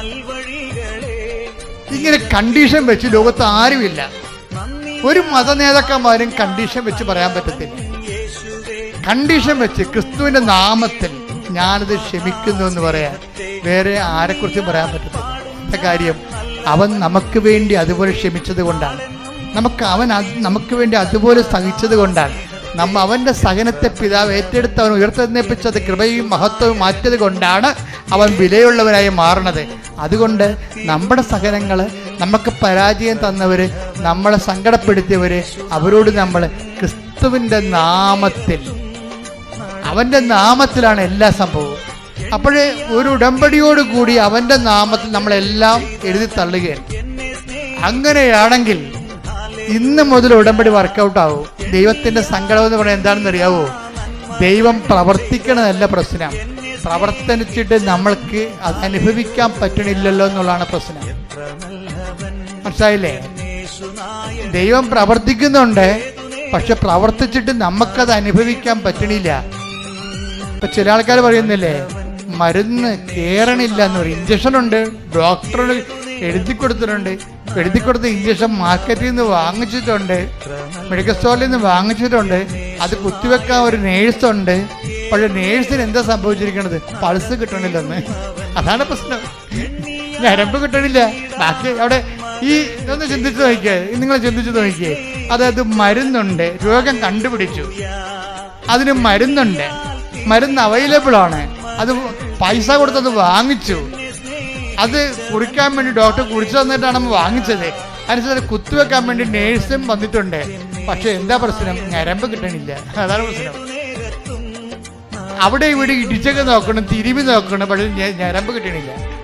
ദൈവത്തിന് എല്ലാ ഉടമ്പടിയുണ്ട്, ഉടമ്പടിയിലൂടെ എല്ലാ വിഷയത്തിനും അനുഗ്രഹമുണ്ട്, നേർച്ച വസ്തുക്കളുണ്ട്, പക്ഷെ ഞരമ്പ് കിട്ടണില്ല. അതാണ് പ്രശ്നം. എന്താ കാര്യം? നിങ്ങളുടെ ഉള്ളിലോട്ട് ഇത് തള്ളിക്ക് ഈ മരുന്ന് കയറണില്ല. മരുന്നിന് എന്താ കയറാത്ത എന്താ കാര്യം? വൈരാഗ്യമുണ്ട്, വിദ്വേഷമുണ്ട്, അതുപോലെ തന്നെ പലതരത്തിലുള്ള പാപങ്ങളുണ്ട്. ഇനി ഈ ഉടമ്പടിക്കാലം കഴിഞ്ഞാൽ വീണ്ടും മുമ്പത്തേക്കാൾ ഇരട്ടി പാപം ചെയ്യാൻ വേണ്ടി തീരുമാനിച്ചിട്ടുണ്ട്. ഇതെല്ലാം കൊണ്ട് ഞരമ്പ് കിട്ടണില്ല. ഈ ഞരമ്പ് കിട്ടാത്ത രോഗികൾ ഉടമ്പടി എടുക്കാതിരിക്കണം നല്ലത്. എന്താ കാര്യം എന്നാ, ആദ്യം നിങ്ങളിത് കറക്റ്റ് ചെയ്യണം.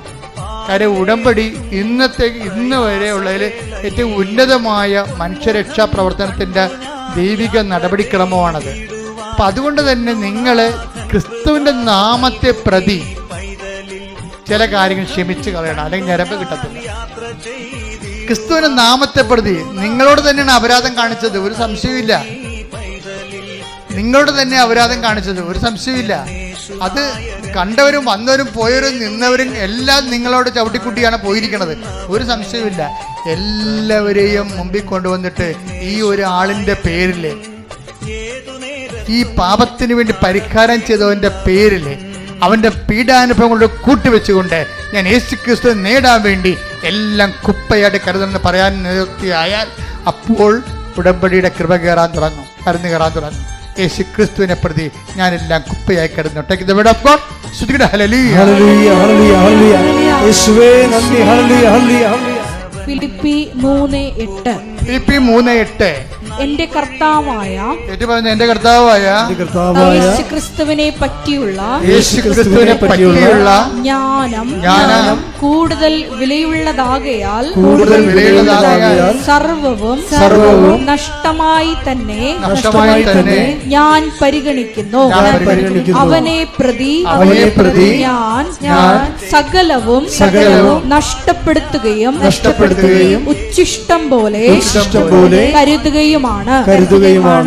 അപ്പൊ നീ പകരം ചെയ്യാനിരിക്കുന്ന ആള്, പ്രതികാരം ചെയ്യാനിരിക്കുന്ന ആള് നിന്നോട് അങ്ങനെ ചെയ്തില്ലേ, എന്നെ ഇങ്ങനെ ചെയ്തില്ലേ, എൻ്റെ കുടുംബം തുലച്ചില്ലേ, എൻ്റെ കല്യാണം മുടക്കിയില്ലേ, എനിക്ക്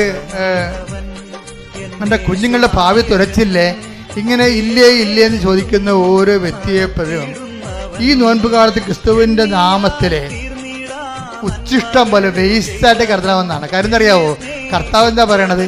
ഇനി നീ അവൻ്റെ പേര് എന്നെ സ്വീകരിക്കാൻ വേണ്ടി അവനോടുള്ള വൈരാഗ്യവും വിദ്വേഷവും വക്രതയും വഞ്ചനയും എല്ലാം സൂക്ഷിച്ചു കഴിഞ്ഞാൽ നീയും വേസ്റ്റാകും, അവനും വേസ്റ്റാകും.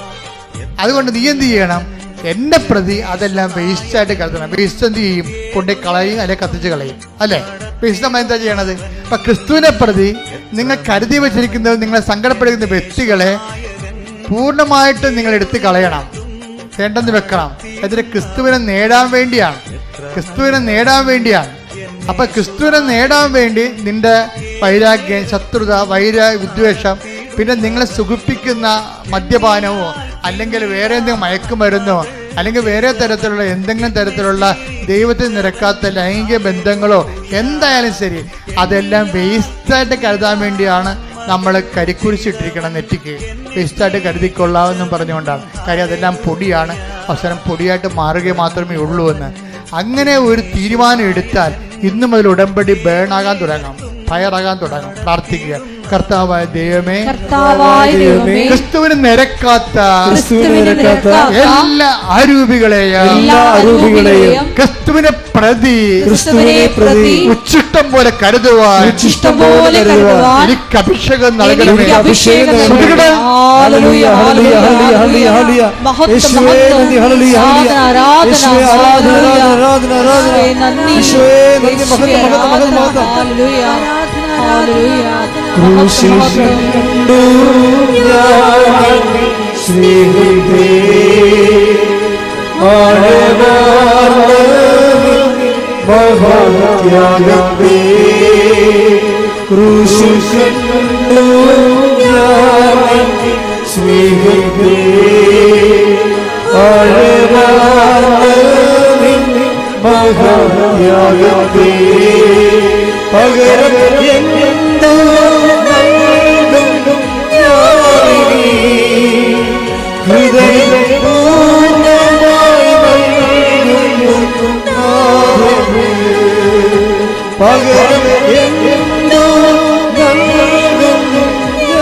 പരിശുദ്ധ പരമദിവ്യകാരുണ്യത്തിന് നേരവും ആരാധനയും സ്തുതിയും പുകഴ്ചയും ഉണ്ടായിരിക്കട്ടെ.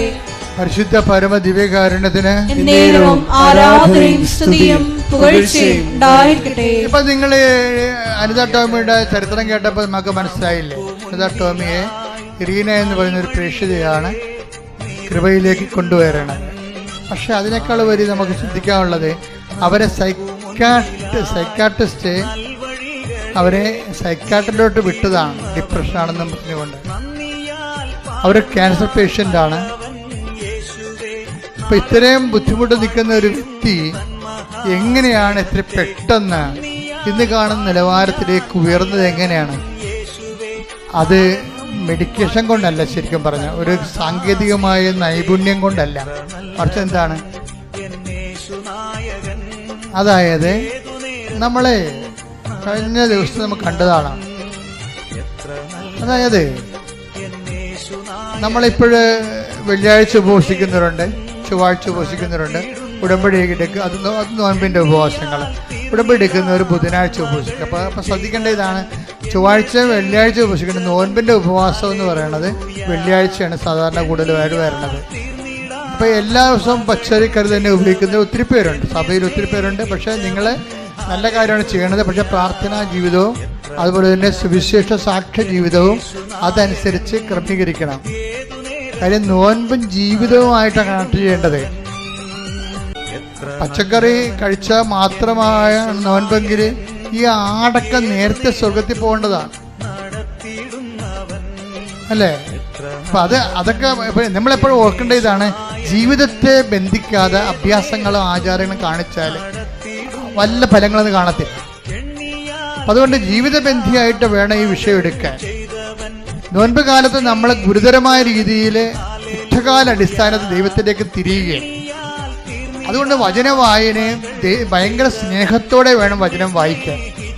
നിങ്ങൾ വചനം വായിക്കണ പലരും സാങ്കേതികമായിട്ട് വായിക്കണത്. ഇപ്പം ഞാനൊക്കെ വായിക്കുമ്പോൾ കണ്ണ് നിറയും. അത് ഇന്ന സമയമൊന്നുമില്ല, സമയം പരിശുദ്ധാത്മാവ് തോന്നിക്കണ എല്ലാ സമയത്തും ഞാൻ വചനം വായിക്കുമ്പോൾ തന്നെ കയ്യിലെടുക്കുമ്പോൾ തന്നെ നമുക്കൊരു വൈബ്രേഷൻ ഉണ്ടാകും. വചനം എന്നുകൊണ്ട് അത്ര അനോയിൻ്റിൽ എഴുതിയിരിക്കുന്ന സംഭവമാണ്. നിങ്ങളെ സാധാരണ പുസ്തകം എടുക്കണ പോലെ ബൈബിൾ എടുക്കുമ്പോഴാണ് ഈ കുഴപ്പമുണ്ടാകുന്നത്. എന്നിട്ട് ചരിത്രം വായിക്കുന്ന പോലെ വായിക്കും, അതല്ല സംഭവം. ഈ വചനം തന്നെ, അതിൽ വചനമുണ്ടായിരുന്നു, വചനം ദൈവത്തോടെയായിരുന്നു, വചനം ദൈവമായിരുന്നു. അപ്പം ദൈവത്തെ നമ്മളെ കയ്യിലെടുക്കുകയാണ് അക്ഷരരൂപത്തിൽ. അത് വായിച്ച് ശബ്ദം കൊടുക്കുമ്പോൾ ദൈവം നമ്മളോട് സംസാരിക്കുകയാണ് എന്നുള്ള ബോധ്യത്തിൽ നമ്മൾ കൃത്യമായിട്ടാണ് വചനം വായിക്കണമെങ്കിൽ നിങ്ങൾ വചനം എടുക്കുമ്പോൾ തന്നെ വായിക്കരുത്. വചനം വായിക്കരുത്. ഉടമ്പടിയിൽ അരമണിക്കൂർ വചനവാനയില്ലേ? അരമണിക്കൂർ വചനം അപ്പം തന്നെ എടുക്കുമ്പോൾ തന്നെ വചനം വായിക്കരുത്. എടുത്തിട്ട് 5 മിനിറ്റ് അല്ലെങ്കിൽ 2 മിനിറ്റ് വെറുതെ ഇരിക്കണം, മൗനമായിട്ടിരിക്കണം. എന്താണ്? കർത്താവ് എന്നോട് സംസാരിക്കാൻ പോവുകയാണെന്നുള്ള ഒരു ഒരുക്കം, മാനസിക ഒരുക്കം ഉണ്ടാകണം. കർത്താവ് എന്നോട് ഇപ്പോൾ സംസാരിക്കും. എന്നിട്ട് വേണം നിങ്ങളെ ഇത് വായിക്കാൻ. വായിച്ചു വരുമ്പോൾ ഒരു 2 സെൻറ്റൻസൊക്കെ വായിച്ചിട്ട് ഒരു സ്വർഗസ്ഥനായ പിതാവ് ചെല്ലണം, ഒരു നന്മറിഞ്ഞൂറേയും ചെല്ലണം. അപ്പോൾ നമുക്ക് മധ്യസ്ഥ പ്രാർത്ഥന കിട്ടും.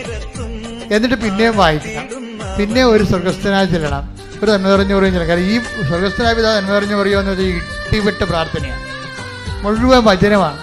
അതിലൊന്നും ഒന്നും തിരിയാനൊന്നുമില്ല. നിങ്ങളെ കസ്തർക്കാൻ വസ്ത്രം കയ്യിൽ നിന്നൊക്കെ ഇട്ട് സ്വയം പ്രേരിത പ്രാർത്ഥന ചെല്ലുമ്പോൾ മുഴുവൻ നിങ്ങളുടെ പ്രാർത്ഥനയല്ലേ, അതിൻ്റെ അകത്ത് ദൈവവചനം ഇരിക്കണേ. പക്ഷെ നന്മ നിറഞ്ഞ മറിയത്തിൽ മുഴുവൻ ദൈവവചനമാണ്, സ്വർഗസ്ഥനായ പിതാവ് മുഴുവനും ദൈവവചനമാണ്.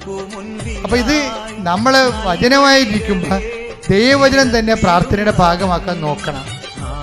അപ്പം അത് ദൈവവചനം വായിച്ചു കഴിയുമ്പോൾ പിന്നെ കർത്താവിൽ തോന്നും സംഭവം നമ്മൾ സീരിയസ് ആണെന്ന് തോന്നിക്കഴിഞ്ഞാൽ കർത്താവ് നമ്മളെ ഇൻട്രാക്ട് ചെയ്യാൻ നോക്കും. നമ്മളുമായിട്ട് നമ്മുടെ ജീവിതമായിട്ട് പോകുന്ന കാര്യങ്ങൾ കർത്താവ് സംസാരിക്കും വചനത്തിലൂടെ. കൂട്ടിക്കണക്കിന് മനുഷ്യരോടാണ് കർത്താവ് ഓരോ നിമിഷവും സംസാരിക്കണത്. അവരൊക്കെ ഇട്ടിച്ചു പൊളിച്ച് ജീവിക്കുന്നത് ഈ പുസ്തകം കയ്യിലുള്ളത് കൊണ്ടാണ്. അപ്പം അതുകൊണ്ട് ഉടമ്പടി എന്ന് പറയണത് പ്രത്യേകിച്ച് നോൻപ് കാലം കൂടി ആകുമ്പോൾ ഇനി വചനം വായിക്കുകയും പ്രാർത്ഥിക്കുകയും. ചിലരിങ്ങനെ ഒറ്റടിക്ക് ഇങ്ങനെ വായിച്ചു പോകും. ഒറ്റടിക്ക് വായിക്കണമെന്ന് കുഴപ്പമില്ല, പക്ഷേ അഭിഷേകം ഉണ്ടെന്ന് ഉറപ്പ് വരുത്തണം. വചനം വായിക്കാൻ തുടങ്ങുമ്പോൾ തന്നെ നമ്മുടെ മനസ്സൊക്കെ ഇങ്ങനെ സന്തോഷം കൊണ്ട് ഇങ്ങനെ നിറയും, രൂപങ്ങളൊക്കെ ഇങ്ങനെ എഴുതി നിൽക്കും. കണ്ണൊക്കെ ഇങ്ങനെ നിറഞ്ഞു വരും, ദൈവസ്നേഹം ഇങ്ങനെ എടുത്ത് തുളുമ്പും. അങ്ങനെ ഒരു ടീച്ചറാണെങ്കിൽ കണ്ടിന്യൂ ആയിട്ട് വായിക്കാൻ പറ്റും, അത് തീരണ വരെ വായിക്കാൻ പറ്റും. അങ്ങനെ ഇല്ലെന്നുണ്ടെങ്കിൽ 2 മിനിറ്റ് വായിക്കുക, ഒരു സുഖസ്നേഹിത ചെല്ലുക, ഒരു നിറഞ്ഞു ചെല്ലുക, പിന്നെ 2 മിനിറ്റ് വായിക്കുക. അങ്ങനെ വായിച്ച് പോകുമ്പോൾ എപ്പോഴാണ് നമുക്ക് നിർത്താൻ തോന്നുന്നത് അപ്പം നിർത്തിയിട്ട് പോവുക. അല്ലെങ്കിൽ അരമണിക്കൂർ വായിക്കണമെന്നുണ്ട്, ഭാഷ നോക്കി സ്വയം വായിച്ച്, ആ ഭാഷ നോക്കി സമയം വായിച്ച്, അങ്ങനെ ദൈവത്തിനെ കൈയും കാലും കടിച്ച് ഭീഷണിപ്പെടുത്തരുത്. അതല്ല, അതൊരു വായിക്കുന്ന സമയത്ത് 5 മിനിറ്റ് വായിച്ച്, ശ്രദ്ധയോടെ വായിച്ച്, സ്നേഹത്തോടെ വായിച്ചു, ഓവർ.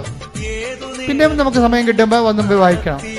നിങ്ങൾക്ക് അനോയിൻറ്റിങ് ഫീൽ ഉണ്ടെങ്കിൽ മാത്രമേ കണ്ടിന്യൂ ചെയ്യാവൂ, അല്ലെങ്കിൽ നിങ്ങൾ സാങ്കേതിക വായനക്കാരായി പോകും.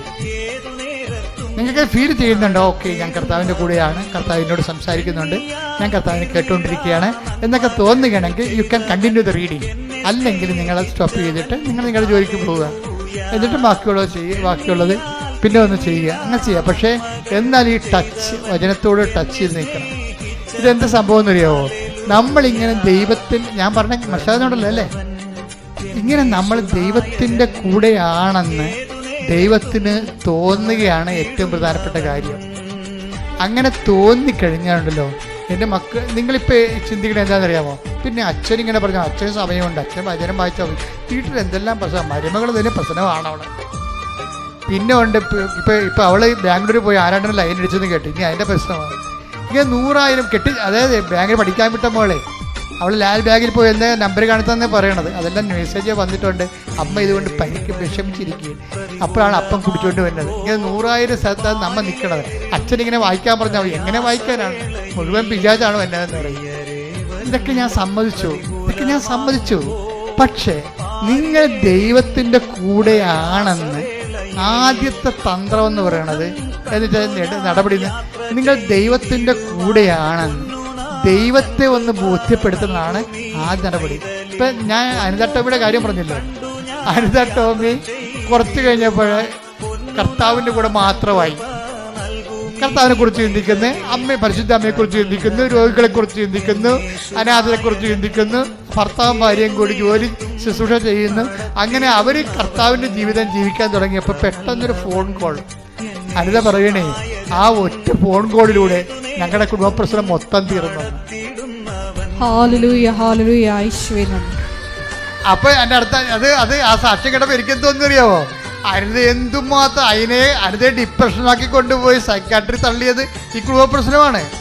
പക്ഷെ നിന്റെ ദൈവത്തിന് നിന്റെ പ്രശ്നം തീർക്കാൻ ഒരു ഫോൺ കോൾ മാത്രം മതി. കൈയടിക്കട്ടെ, ശ്രദ്ധിക്കട്ടെ.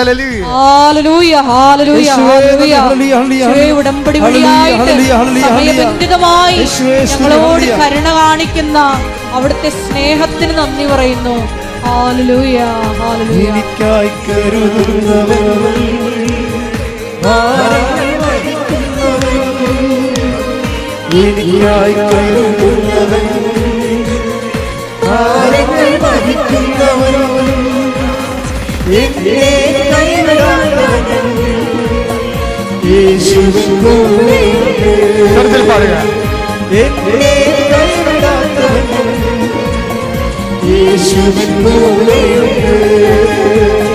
ദൈവമേ അനുകൂലം അത് അറിയുന്നു ഞാൻ, ദൈവമേ അനുകൂലം അത് അറിയുന്നു ഞാൻ, ദൈവമനുകൂലമെങ്കിൽ ആരെനിക്കെതിരായ, ദൈവമനുകൂലമെങ്കിൽ ആരെനിക്കെതിരായ. പരിശുദ്ധ പരമദിവ്യകാരുണ്യത്തിന് ആരാധനയും സ്തുതിയും പുകഴ്ചയും ഉണ്ടാകട്ടെ.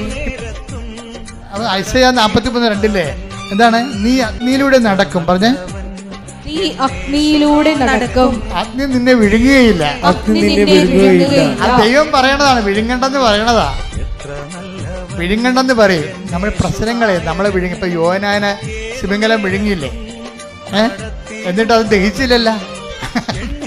യോനാനെ തിമിംഗലം വിഴുങ്ങി. കഴിഞ്ഞ സെപ്റ്റംബർ മാസത്തിൽ ഞാൻ താമസിച്ചത്, ഇസ്രയേലിൽ ധ്യാനിപ്പിക്കാൻ പോയപ്പോൾ താമസിച്ചത് ഈ കടലിൻ്റെ അരികിലാണ്. ഒരു മല മുകളിൽ, ഒരു കുന്നിൻ്റെ മുകളിൽ കടലിൻ്റെ മുകളിൽ ഒരു കുന്ന്, കടലിൻ്റെ അരികിൽ. അപ്പോൾ അവിടെ ഒരു ജോപ്പ നഗരത്തിലാണ് താമസിച്ചത്. അപ്പോൾ അവിടെ നിന്നിട്ട് അവിടുത്തെ അച്ഛൻ പറഞ്ഞത് ആ കാണുന്ന തീരമില്ല ജനലക്കിടന്ന് ജനലിന് താഴെയിട്ട് കടലിൻ്റെ അരികിലേക്ക് അത് നോക്കുമ്പോൾ അവിടെയാണ് ജോന കൊണ്ടുവന്ന് തിമിംഗലം കൊണ്ടുവന്ന് ജോനാനെ കലക്കിയിട്ടിരിക്കുന്ന സ്ഥലമാണെന്ന് പറഞ്ഞു എന്നോട്. അപ്പോൾ ഞാൻ കുറേ നേരം നോക്കി, പിറ്റേ ദിവസം നോക്കി, ഇങ്ങോട്ട് പോരണവരെ നോക്കോണ്ട് നിന്ന്. എന്നുവെച്ചാൽ അത്രയ്ക്ക് ഭയങ്കര സുന്ദരമാണ്. നമ്മൾ കർത്താവ് വലിയ വലിയ കാര്യങ്ങൾ ചെയ്ത സ്ഥലത്ത് പോണത് വലിയൊരു ഭാഗ്യമാണ് ശരിക്കും. അപ്പോൾ അവിടെ ചെന്നപ്പോൾ ഞാനെപ്പോഴും ഓർക്കുകയെ ഈ തിമിംഗലം വിഴുങ്ങിയത് സത്യമാണ്, പക്ഷേ ദഹിക്കാൻ കർത്താവ് അനുവദിച്ചില്ല. അതാണ് വിഷയം. അത് തന്നെയാണ് ഈ ഐസയ പറയണത്. നീ അഗ്നിയുടെ നടക്കും, പക്ഷെ അഗ്നി നിന്നെ ദഹിപ്പിക്കാൻ ഞാൻ അനുവദിക്കത്തില്ല. കർത്താവ് ആദ്യം ചെയ്യണ വിഷയം എന്താണെന്ന് അറിയോ? നീ ഉടമ്പടിയിലോട്ട് വന്നു കഴിയുമ്പോൾ കർത്താവ് ചെയ്യണ എന്താണ്? നിന്നെ പൊള്ളലേൽപ്പിക്കാത്ത രീതി, തീ കത്തിക്കൊണ്ടിരിക്കും പക്ഷെ പൊള്ളലേൽപ്പിക്കുക. ദാനിയേലും അങ്ങനെയാണ്. ദാനിയേലിനെ കൊണ്ട് ക്രിസ്തുമുഖക്കുഴിയിലൊക്കെ ഇട്ടതല്ലേ. അതുപോലെ തന്നെ ബെൽഷസ്സാർ രാജാവിന്, അതുപോലെ തന്നെ ഇവരെ കൊണ്ടുപോയി തീക്കുണ്ടത്തിൽ ഇട്ടതല്ലേ. ആ സമയത്തൊക്കെ തീ കത്തും പക്ഷെ പൊള്ളലേക്കത്തില്ല. ദൈവം എപ്പോഴും ചെയ്യേണ്ടത് മഹാസംഭവങ്ങളാണ്. ഇപ്പൊ ഈ അനിത ടോമിയുടെ കാര്യം തന്നെ എടുത്ത് 2 മുഴ കാണും. ആ മുഴക്ക് ക്യാൻസർ ഇല്ല. കാണാത്തൊരു മുഴയുണ്ട്, അതിൻ്റെ അടിയിലാണത്, കാണാൻ പറ്റില്ല, അതിന് ക്യാൻസർ ഉണ്ട്. കണ്ട മുഴക്ക് ക്യാൻസർ ഇല്ല. കാണാത്ത മുഴ അവളെ അറിയിക്കാതെ കർത്താവ് കൊണ്ടുനടന്ന് ക്യാൻസറായിട്ട്. എന്നിട്ട് സമയം കിട്ടിയപ്പോൾ അവൾ കർത്താവിലേക്ക് തിരിഞ്ഞ സമയത്ത് എന്ത് ചെയ്ത് അത് ബയോപ്സി ചെയ്ത് കഴിഞ്ഞപ്പോഴേ ആണ് നമ്മൾ അറിയണത് നെഗറ്റീവാണെന്ന്. പക്ഷേ ഇവള് പറയണത് എന്ത് വിഷയം അത് പോസിറ്റീവാണെന്ന്. ഇവളെന്താ പറയണമെന്ന് അറിയാമോ? ഇവൾ അപകടത്തിലാണെന്ന് എനിക്ക് മനസ്സിലായത്. ഇങ്ങനെ ഇത് FNAC ചെയ്തപ്പോഴേ ഇത് പോസിറ്റീവാണ്, ക്യാൻസർ ഉണ്ടെന്ന് പറഞ്ഞപ്പോഴേ ഇത് FNACക്ക് ടെസ്റ്റ് കൊടുത്ത് വിട്ടില്ല. അപ്പോൾ എല്ലാവരും വന്നിട്ട് FNAC ടെസ്റ്റ് കഴിഞ്ഞാൽ എന്നെ കണ്ടിട്ട് പറയും, അച്ഛാ FNACക്ക് പോയിട്ടുണ്ട്, ബയോപ്സിക്ക് പോയിട്ടുണ്ട് അച്ഛാ, പ്രാർത്ഥിക്കണത്. അപ്പം ഇതിൻ്റെ കരയും. ഇവർക്ക് ഈ കരച്ചിൽ പോലും വരണില്ല. എന്താ കാരണം എന്നറിയാവോ? ഇവൾ മടുത്തു, ചാകട്ടെ എന്ന രീതിയിലാക്കിപ്പോയി. പിടിവിട്ടേ, ആളിൻ്റെ ജീവിതം പിടിവിട്ട് പോയി. പ്രാർത്ഥിക്കാൻ പോലും തോന്നത്തില്ല. ഇപ്പം നമ്മളെ കൈയും കാര്യം മുങ്ങിപ്പോണ ആളെ കൈയും കാര്യമായിട്ട് അടിക്കണ്ടേ? ആ മുങ്ങട്ടെ, ചാകട്ടെ, എവിടെയെങ്കിലും പോയി അടിയട്ടെ. മനസ്സിടിഞ്ഞു പോയി. അതാണ് ഡിപ്രഷൻ എന്ന് പറയണത്. അങ്ങനെ നമ്മളെ കൊണ്ട് തന്നെ നമ്മളെ രക്ഷിക്കാനുള്ള എല്ലാ ഇച്ഛാശക്തിയും കെട്ട് കഴിയുമ്പോഴും ദൈവം എന്താ പറയണത്? നിനക്ക് തന്നെ നിന്നെ വേണ്ടെങ്കിലും എനിക്ക് നിന്നെ വേണമെന്ന്. കൈയടിച്ച് സ്തുതിക്കട്ടെ. ഹല്ലേലൂയ. ഹല്ലേലൂയ ഹല്ലേലൂയ യേശുവേ നിന്നെ ഹല്ലേലൂയ ഹല്ലേലൂയ ഹല്ലേലൂയ യേശുവേ സ്തുതി ഹല്ലേലൂയ ഹല്ലേലൂയ യേശുവേ ആരാധന.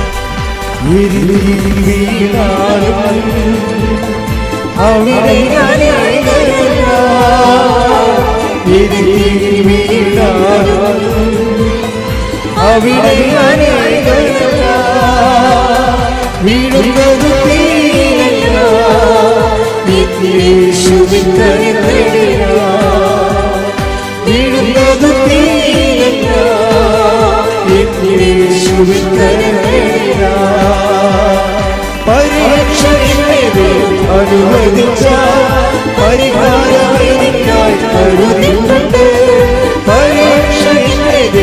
അനുവദിച്ച പരിഹാരമെനിക്കായി കരുതിയിട്ടുണ്ട്. എന്തിനെന്ന് ചോദിച്ചില്ല ഞാൻ, എന്റെ നന്മക്കായി തെരയുന്നു ഞാൻ. എന്തിനെന്ന് ചോദിച്ചില്ല ഞാൻ, എന്റെ നന്മക്കായി തെരയുന്നു ഞാൻ. പരമദിവ്യകാരണത്തിന് നേരവും ആരാധനയും സ്തുതിയും പുകഴ്ചയും ഉണ്ടായിരിക്കട്ടെ. എപ്പോഴും നമ്മൾ ശ്രദ്ധിക്കും, ദൈവവിശ്വാസം എന്ന് പറയണത് ഒരു ഭയങ്കര ദൈവാനുഗ്രഹം തന്നെയാണ്. കാര്യം ഇപ്പം നിനക്ക് കടമാണ്. വീട്ടിലാണെങ്കിലും നമുക്കറിയാമല്ല, കടം വന്നു കഴിയുമ്പോൾ മക്കളും ഭാര്യയും എല്ലാം അപ്പന്മാരെ ഒറ്റപ്പെടുത്തും. അപ്പം അപ്പന്മാർക്ക് തോന്നും വല്ലപാട് എഴുതി പോയാൽ മതിയായിരുന്നു. അപ്പം അമ്മയും മക്കളും ഒരു പാഠം പഠിക്കുകയില്ല. എന്താ പ്രശ്നം എന്ന് വെച്ച് കഴിഞ്ഞാൽ അതൊക്കെ നീ അറിയണം. ഇപ്പം നിനക്ക് ഇപ്പോൾ പൈസ കിട്ടണില്ല, നിനക്ക് കടമാണെന്ന് പറയുമ്പോൾ പിള്ളേർക്ക് എക്സ്കർഷന് പോകണമെങ്കിൽ സമയത്ത് പൈസ ചോദിച്ചാൽ കൊടുത്തില്ലെങ്കിൽ നമ്മൾ 1000 എക്സ്കർഷന് പിള്ളേർക്ക് പൈസ കൊടുത്തിട്ടുണ്ട്. അവസാനത്തെ എക്സ്കർഷന് പൈസ കൊടുത്തില്ലെങ്കിൽ പെരിച്ചാഴ് അപ്പനല്ലെന്ന് പറയും. അത്രയേ ഉള്ളൂ മക്കളെന്നൊക്കെ പറയണത്. നിങ്ങളെ മക്കളെ വളർത്തി പഠിക്കുന്നതോട് ഞാൻ പറഞ്ഞു തരികയാണ്. ഞാൻ പല മക്കളെ കണ്ടിട്ടുണ്ട്. അപ്പം നിങ്ങൾ ആനയാണ് പാലാണ് തേനാണെന്നൊക്കെ പറഞ്ഞുകൊണ്ട് ഇവർ ദൈവത്തെ പോലും പറഞ്ഞുകൊണ്ട് ഇവർക്ക് വേണ്ടി ജീവിക്കുക.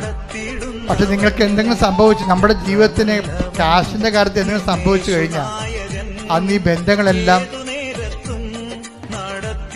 ഗോവിന്ദ. അതാണ് വിഷയം. അപ്പം അതുകൊണ്ട് തന്നെ ആദ്യമേ തന്നെ നിങ്ങൾ ജാമ്യം എടുക്കണം എനിക്ക് നല്ലത്.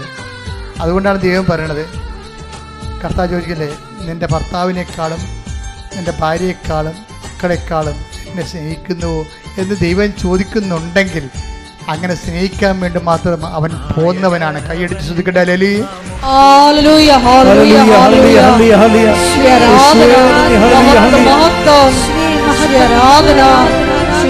പ്രതി എല്ലാ ഉച്ഛിഷ്ടമായി കണക്കാക്കുവാൻ ഈ ആരാധനയിലൂടെ ഞങ്ങളെ അഭിഷേകം ചെയ്യണമേ. Hallelujah hallelujah. പരിശുദ്ധ പരമദിവ്യകാരുണ്യത്തിന്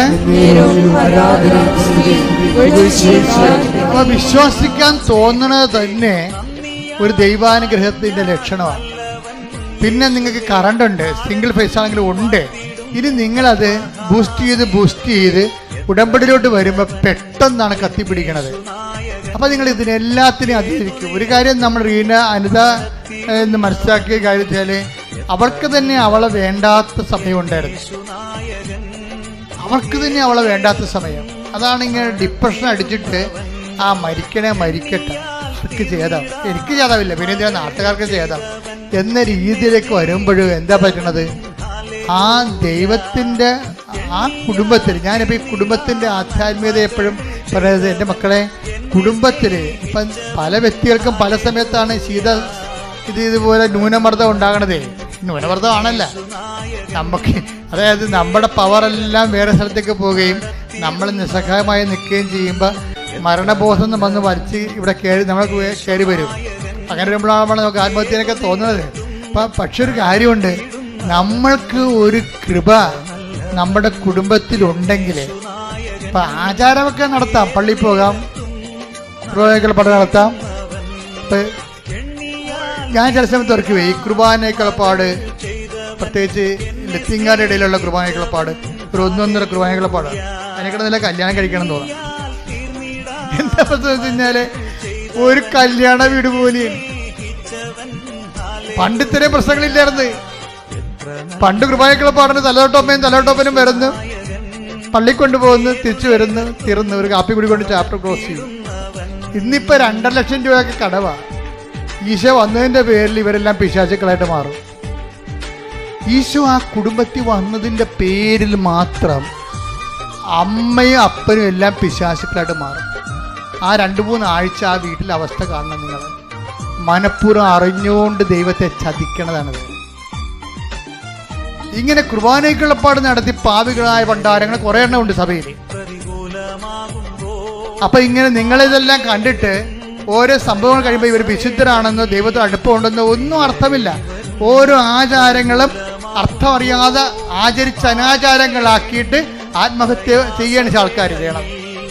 യഥാർത്ഥത്തിലുള്ള അരൂപിയിലാണ് ഇതൊക്കെ ചെയ്യണമെന്നുണ്ടെങ്കിൽ ഒരു പ്രൊട്ടക്ഷൻ കിട്ടും, നമുക്ക് ഒരു സംരക്ഷണം കിട്ടും ദൈവത്തിന്. ഇപ്പം അതിനകത്ത് ടോമിയെ ദൈവം സംരക്ഷിച്ചില്ലേ? അവർക്ക് പോലും അവളെ വേണ്ടാത്ത സമയമായില്ല. അവർക്ക് പോലും അവളെ വേണ്ട, അവൾക്ക് ഡിപ്രഷനാണ്. അപ്പോൾ അവൾ പറയണത് ചാകട്ടെ, ഒരു മരുന്നും വേണ്ട എന്ന് പറയുമ്പോഴേ മനസ്സിൽ തോന്നും, ആരെങ്കിലും ഈശോനോട് ബന്ധമുള്ള ആരോടെങ്കിലും ഒന്ന് സംസാരിച്ചാൽ കൊള്ളായിരുന്നു. അപ്പോഴേ എന്താണ്, മാതാവ് കൊണ്ടുവന്ന് റീനയെ കൊടുക്കുകയാണ്. ഇതാണ് നീ പറഞ്ഞ ആള്. അത് തന്നെ റീന അച്ഛനുമല്ല കന്യാസ്ത്രീയുമല്ല, ഒരു വീട്ടമ്മയാണ്. പക്ഷെ എന്താണ്, പവേഡാണ് ആൾ, പവേഡാണ്. അപ്പോൾ പറഞ്ഞാൽ നിനക്ക് ഡിപ്രഷൻ ഇല്ല, കണ്ട സുവിശേഷം പോണ പോക്ക് കണ്ടല്ല, നിനക്ക് ഡിപ്രഷൻ ഇല്ല. നീ കൃപാസ അമ്മയുടെ കാര്യം ചവിട്ട്, മണ്ണി ചവിട്ട്. പിന്നെ എന്താണ് അമ്മ തീരുമാനിച്ചോളൂ. അമ്മ തീരുമാനിക്കുമ്പോൾ എന്താ പറയണത്? വന്ന് സാക്ഷ്യം പറഞ്ഞോളാൻ പറയുക. അമ്മ തീരുമാനിച്ച് അപ്പം തന്നെ പച്ചക്ക വരക്കും, പച്ചക്ക് അപ്പം തന്നെ മഷിയുടെ വരക്കും. ഇത് ദൈവത്തിൻ്റെ തിരുസന്നിധിയിൽ നിനക്ക് നിന്നെ വേണ്ടെങ്കിലും അതല്ലേ ബൈബിൾ പറയണത്.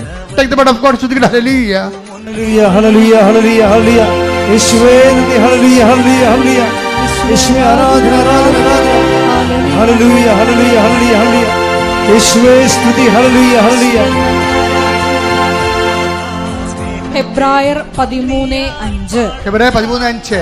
ഞാൻ നിന്നെ ഒരു വിധത്തിലും അവഗണിക്കുകയോ ഉപേക്ഷിക്കുകയോ ഇല്ല എന്ന്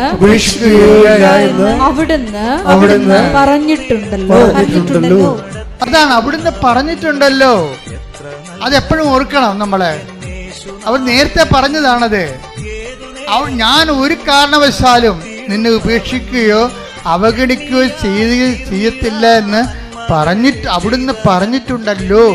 അതുകൊണ്ടാണ് നേരത്തെ ഉള്ള അവിടുത്തെ വാക്കിന്റെ അടിസ്ഥാനത്തിലാണ് അനിത ടോമിക്ക് അവളെ തന്നെ വേണ്ടെങ്കിലും ദൈവത്തിന് അവളെ വേണമെന്ന് പറഞ്ഞ് ചേർത്ത് പിടിക്കണത്. ഇതിന്റെ ഈ ചേർത്ത് പിടിക്കൽ തന്നെ ഉടമ്പടിയിലോട്ട് വരുമ്പോ ദൈവം ഒരു കാലത്ത് നിന്നെ കൈവിടാതെ പിടിക്കുക തന്നെയല്ല, ആ വിഷയം നീ കൈകാര്യം ചെയ്യുന്നവരെ നിന്റെ കൂടെ നിന്നുകൊണ്ട് സഞ്ചാരിമാരെ കൈകാര്യം ചെയ്തുകൊണ്ട് നിന്നെ ഉയർത്തി അവളെ അനിത ടോമിയെ പൂർണ്ണമായി സുഖപ്പെടുത്തി അവിടെ കുടുംബ പ്രശ്നങ്ങൾ പരിഹരിച്ചു, അവിടെ കുടുംബജീവിതം ക്രമീകരിച്ചു, അവളെ വിശുദ്ധീകരിച്ചു, അവളെ സാക്ഷിയാക്കി. കൈയടിച്ച് ശ്രദ്ധിക്കട്ടെ.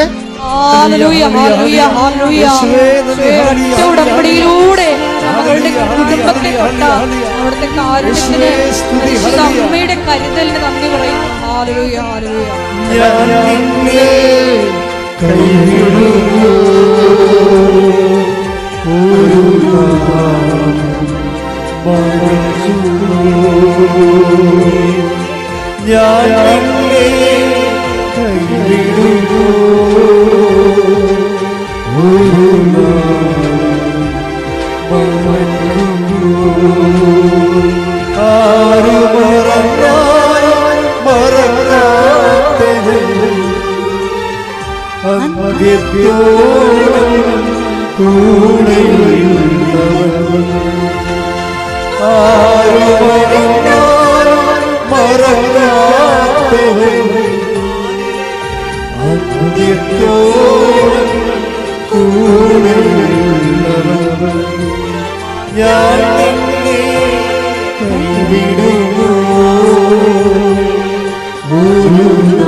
എല്ലാവരും എഴുന്നേൽക്കുക.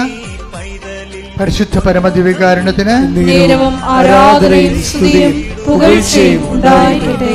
പരിശുദ്ധ പരമദിവ്യകാരുണ്യത്തിന് നേരവും ആരാധനയും സ്തുതിയും പുകഴ്ചയും ഉണ്ടായിരിക്കട്ടെ. പരിശുദ്ധ പരമദിവ്യകാരുണ്യത്തിന് നേരവും ആരാധനയും സ്തുതിയും പുകഴ്ചയും ഉണ്ടായിരിക്കട്ടെ.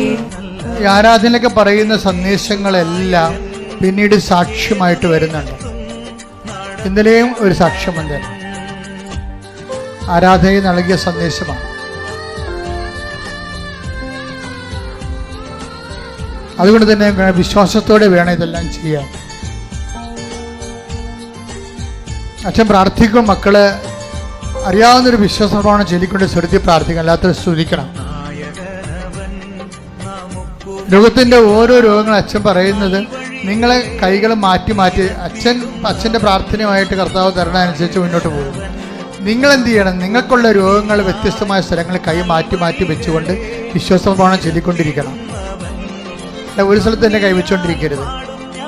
രോഗമുള്ളവരുണ്ട്, ചിലപ്പോൾ ഗർഭാശയ രോഗികളുണ്ടാകും, ചിലപ്പോൾ കിഡ്നി രോഗികളുണ്ടാകും, അല്ലെങ്കിൽ ലോഹിതറിന് അസുഖമുള്ളവരുണ്ടാകും, ചിലപ്പോൾ നടുവേനക്കാരുണ്ടാകും. അപ്പോൾ ഒരാൾക്ക് തന്നെ പല രോഗങ്ങളുണ്ടാകും. അവർ കർത്താവിൻ്റെ നാമത്തിൽ കൈകൾ മാറ്റി വെച്ചുകൊണ്ടിരിക്കണം. കർത്താവേ, നമുക്ക് പ്രാർത്ഥിക്കാൻ തുടങ്ങാം. സ്തുതിക്കട്ടെ. Hallelujah, hallelujah, hallelujah. മഹത്വം, മഹത്വം, ആരാധന, ആരാധന. Hallelujah, hallelujah, hallelujah. യേശുവേ ആരാധന. ഹല്ലേലൂയ. കർത്താവിന്റെ ഉന്നതമായ നാമത്തിന് സ്വസ്ഥം ചെയ്യുന്നു. കർത്താവിന്റെ വിശുദ്ധ പൗരോഹിത്യത്തെ മഹത്വപ്പെടുത്തണം. കർത്താവ് സഭയിലുള്ള സാന്നിധ്യം പ്രകടമാക്കണം. 39 വർഷം ഞാൻ അർപ്പിച്ച കുർബാനയുടെ യോഗ്യതയാൽ 39 വർഷം അർപ്പിച്ച കുർബാനയുടെ യോഗ്യതയാൽ കൃപാസ്ഥാനത്താറെ ജീവനോടെ പ്രത്യക്ഷപ്പെട്ട പരിശുദ്ധ അമ്മയുടെ മാധ്യസ്ഥതാൽ കർത്താവിന് തിരുമുറുവാർന്ന വലതുകരം, കർത്താവിന് തിരുമുറുവാർന്ന വലതുകരം, അനുഗ്രഹത്തിന്റെ അത്ഭുതകരം നിങ്ങളുടെ ശിരസിൽ വെക്കട്ടെ എന്ന് പ്രാർത്ഥിക്കുന്നു. കർത്താവിന് തിരുമുറുവാർന്ന വലതുകരം, അനുഗ്രഹത്തിന്റെ അത്ഭുതകരം അണിപ്രധാന അത്ഭുതകരം നിങ്ങളുടെ ശിരസിൽ വെക്കണമെന്ന് പ്രാർത്ഥിക്കുന്നു. കർത്താവേ, കർത്താവേ, അടിപ്പിട പോലെ വൈദാഘാതം പോലെ ദൈവികമായ ശക്തി നിങ്ങളിലേക്ക് ആവശ്യിക്കട്ടെ.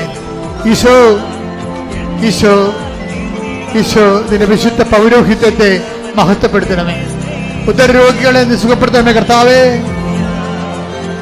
മഹോരോഗ്യ സുഖപ്പെടുത്തണമേ കർത്താവേ. കരരോഗികളെ സുഖപ്പെടുത്തണമേ കർത്താവേ. ഹൃദയത്തെ സ്പർശിക്കണമേ, ആത്മറിയെ സ്പർശിക്കണമേ കർത്താവേ. ചെണ്ടിട്ടിരിക്കുന്നവരെ സ്പർശിക്കണമേ കർത്താവേ. 5 പാസ് ചെയ്തവരെ സ്പർശിക്കണമേ കർത്താവേ. ദൈവത്തിന്റെ കരുണ, ദൈവത്തിന്റെ ശക്തി, ദൈവത്തിന്റെ പരിശുദ്ധാത്മാവ് നിങ്ങളൊക്കെ അടിപ്പിണർ പോലെ, അടിപ്പിണർ പോലെ, അടിപ്പിണർ പോലെ, വൈദാഘാതം പോലെ, വൈദാഘാതം പോലെ ദൈവികമായ ശക്തി അരിച്ചിറങ്ങട്ടെ. ശ്രദ്ധിക്കട്ടെ, നാമത്തില്, സഭയുടെ അധികാരത്തില്, കുരിശിന്റെ അടയാളത്തില്, നടുവേദനകള്, കിഡ്നി രോഗങ്ങള്, ആമാശ രോഗങ്ങള്, ചെറിയ രോഗങ്ങള്, പിസ്റ്റോഡിയ രോഗങ്ങള്, പിസ്റ്റുല രോഗങ്ങള്, ഗർഭാശയ രോഗങ്ങള്, അണ്ടാശയ രോഗങ്ങള്, നടുവിന്റെ വേദനകള് യേശു ക്രിസ്തുവിന്റെ നാമത്തില്, യേശു ക്രിസ്തു നാമത്തില് മാറിപ്പോകട്ടെ. ആരാധന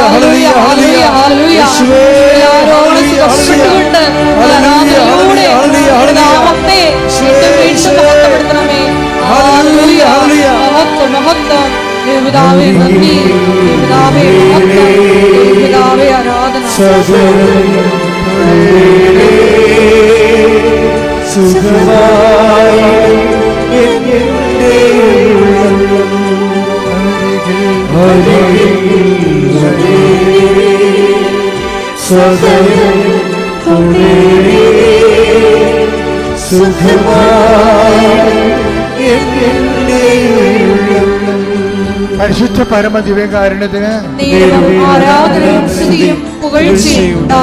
പരിശുദ്ധ പരമ ദിവ്യകാരുണ്യത്തിന്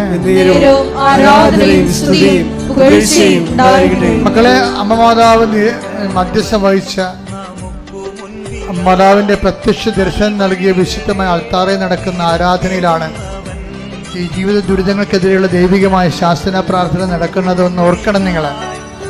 എന്നിട്ട് നിങ്ങൾ വിശ്വാസത്തോടെ വേണം പ്രാർത്ഥിക്കാൻ. ഒറ്റ പ്രാർത്ഥന പോലും കൃപാസ്ഥാനത്താരെ പാഴായി പോകത്തില്ല. കാര്യം അതിന്റെ എല്ലാം മുദ്ര വെച്ചിരിക്കണം. അമ്മയുടെ പ്രത്യക്ഷകരമാണ്. കൈയടിച്ച് സ്തുതിക്കട്ടെ.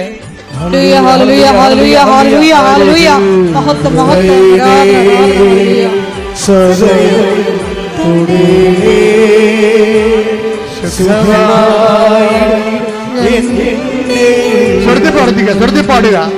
ആരെങ്കിലും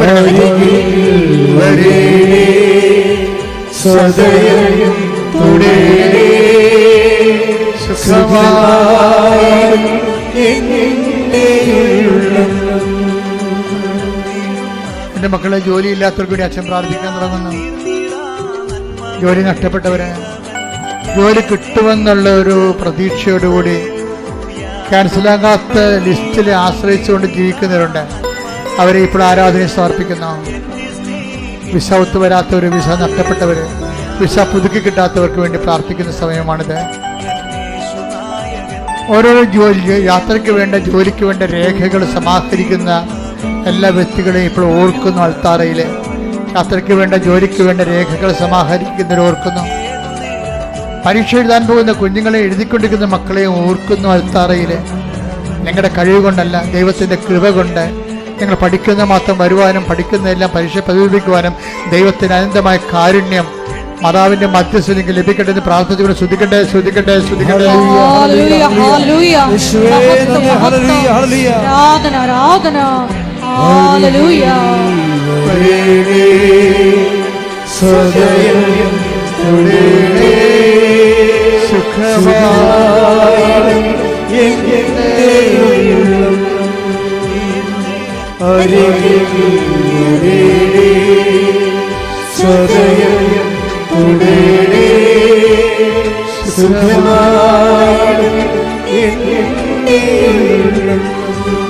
എൻ്റെ പ്രിയപ്പെട്ടവരെ, മക്കളില്ലാത്തവരെ, കൃപാസ്ഥാനത്താറ ഭയങ്കരമായ ദൈവാനുഗ്രഹത്തിൻ്റെ ഒരു ഇടമാണ്. 20 വർഷം, 22 വർഷം, 23 വർഷം, 25 വർഷം വരെ മക്കളില്ലാത്തവരെ ഒറ്റ ഉടമ്പടി കൊണ്ട് കുഞ്ഞുങ്ങളെ കൊണ്ടുവന്ന് മാതാവിന്റെ മുമ്പിൽ നിന്ന സ്ഥലമാണിത്. കയ്യടിക്കട്ടെ, കയ്യടിക്കട്ടെ. മക്കളില്ലാത്ത സമയത്ത് പ്രാർത്ഥിക്കട്ടെ. ഉദരങ്ങൾ തൊട്ടെ, മക്കളില്ലാത്തൊരു ഉദരത്തിൽ തൊട്ട് പ്രാർത്ഥിക്കട്ടെ, മക്കളില്ലാത്തൊരു ഉദരത്തിൽ തൊട്ട് പ്രാർത്ഥിക്കട്ടെ. കർത്താവിന്റെ ഉന്നതമായ നാമത്തിൽ, സഭയുടെ അധികാരത്തിൽ, കുരിശിന്റെ അടയാളത്തിൽ, ദൈവശക്തിയാൽ മക്കളില്ലാത്തവർക്ക് കർത്താവിന്റെ ഉന്നതമായ നാമത്തിൽ ആണിപ്പെടുത്താറുന്ന അത്ഭുതകാരം ഓരോ മക്കളുടെ അടിവേറെ സ്പർശിക്കട്ടെ. യേശു ക്രിസ്തു നാമത്തില് വിരുദ്ധ തടസ്സങ്ങള്, യേശു ക്രിസ്തു നാമത്തില് വിരുദ്ധ തടസ്സങ്ങള്, ജീവിത തടസ്സങ്ങള് യേശുദാസ് മാറിപ്പോകട്ടെ.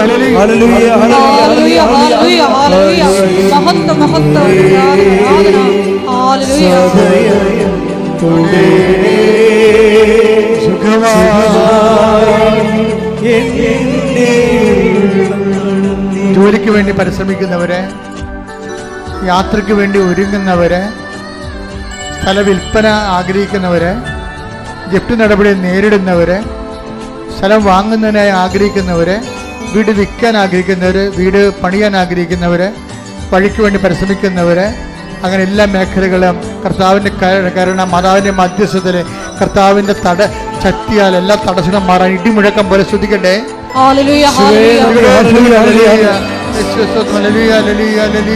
കിടപ്പ് രോഗികള്, മാറിയ രോഗികള്, തീരാവേദികള്, ജീവ ദുരിതങ്ങള്, ജീവ തടസ്സങ്ങള് യേശു ക്രിസ്തുവിന്റെ നാമത്തിൽ മാറിപ്പോകട്ടെ.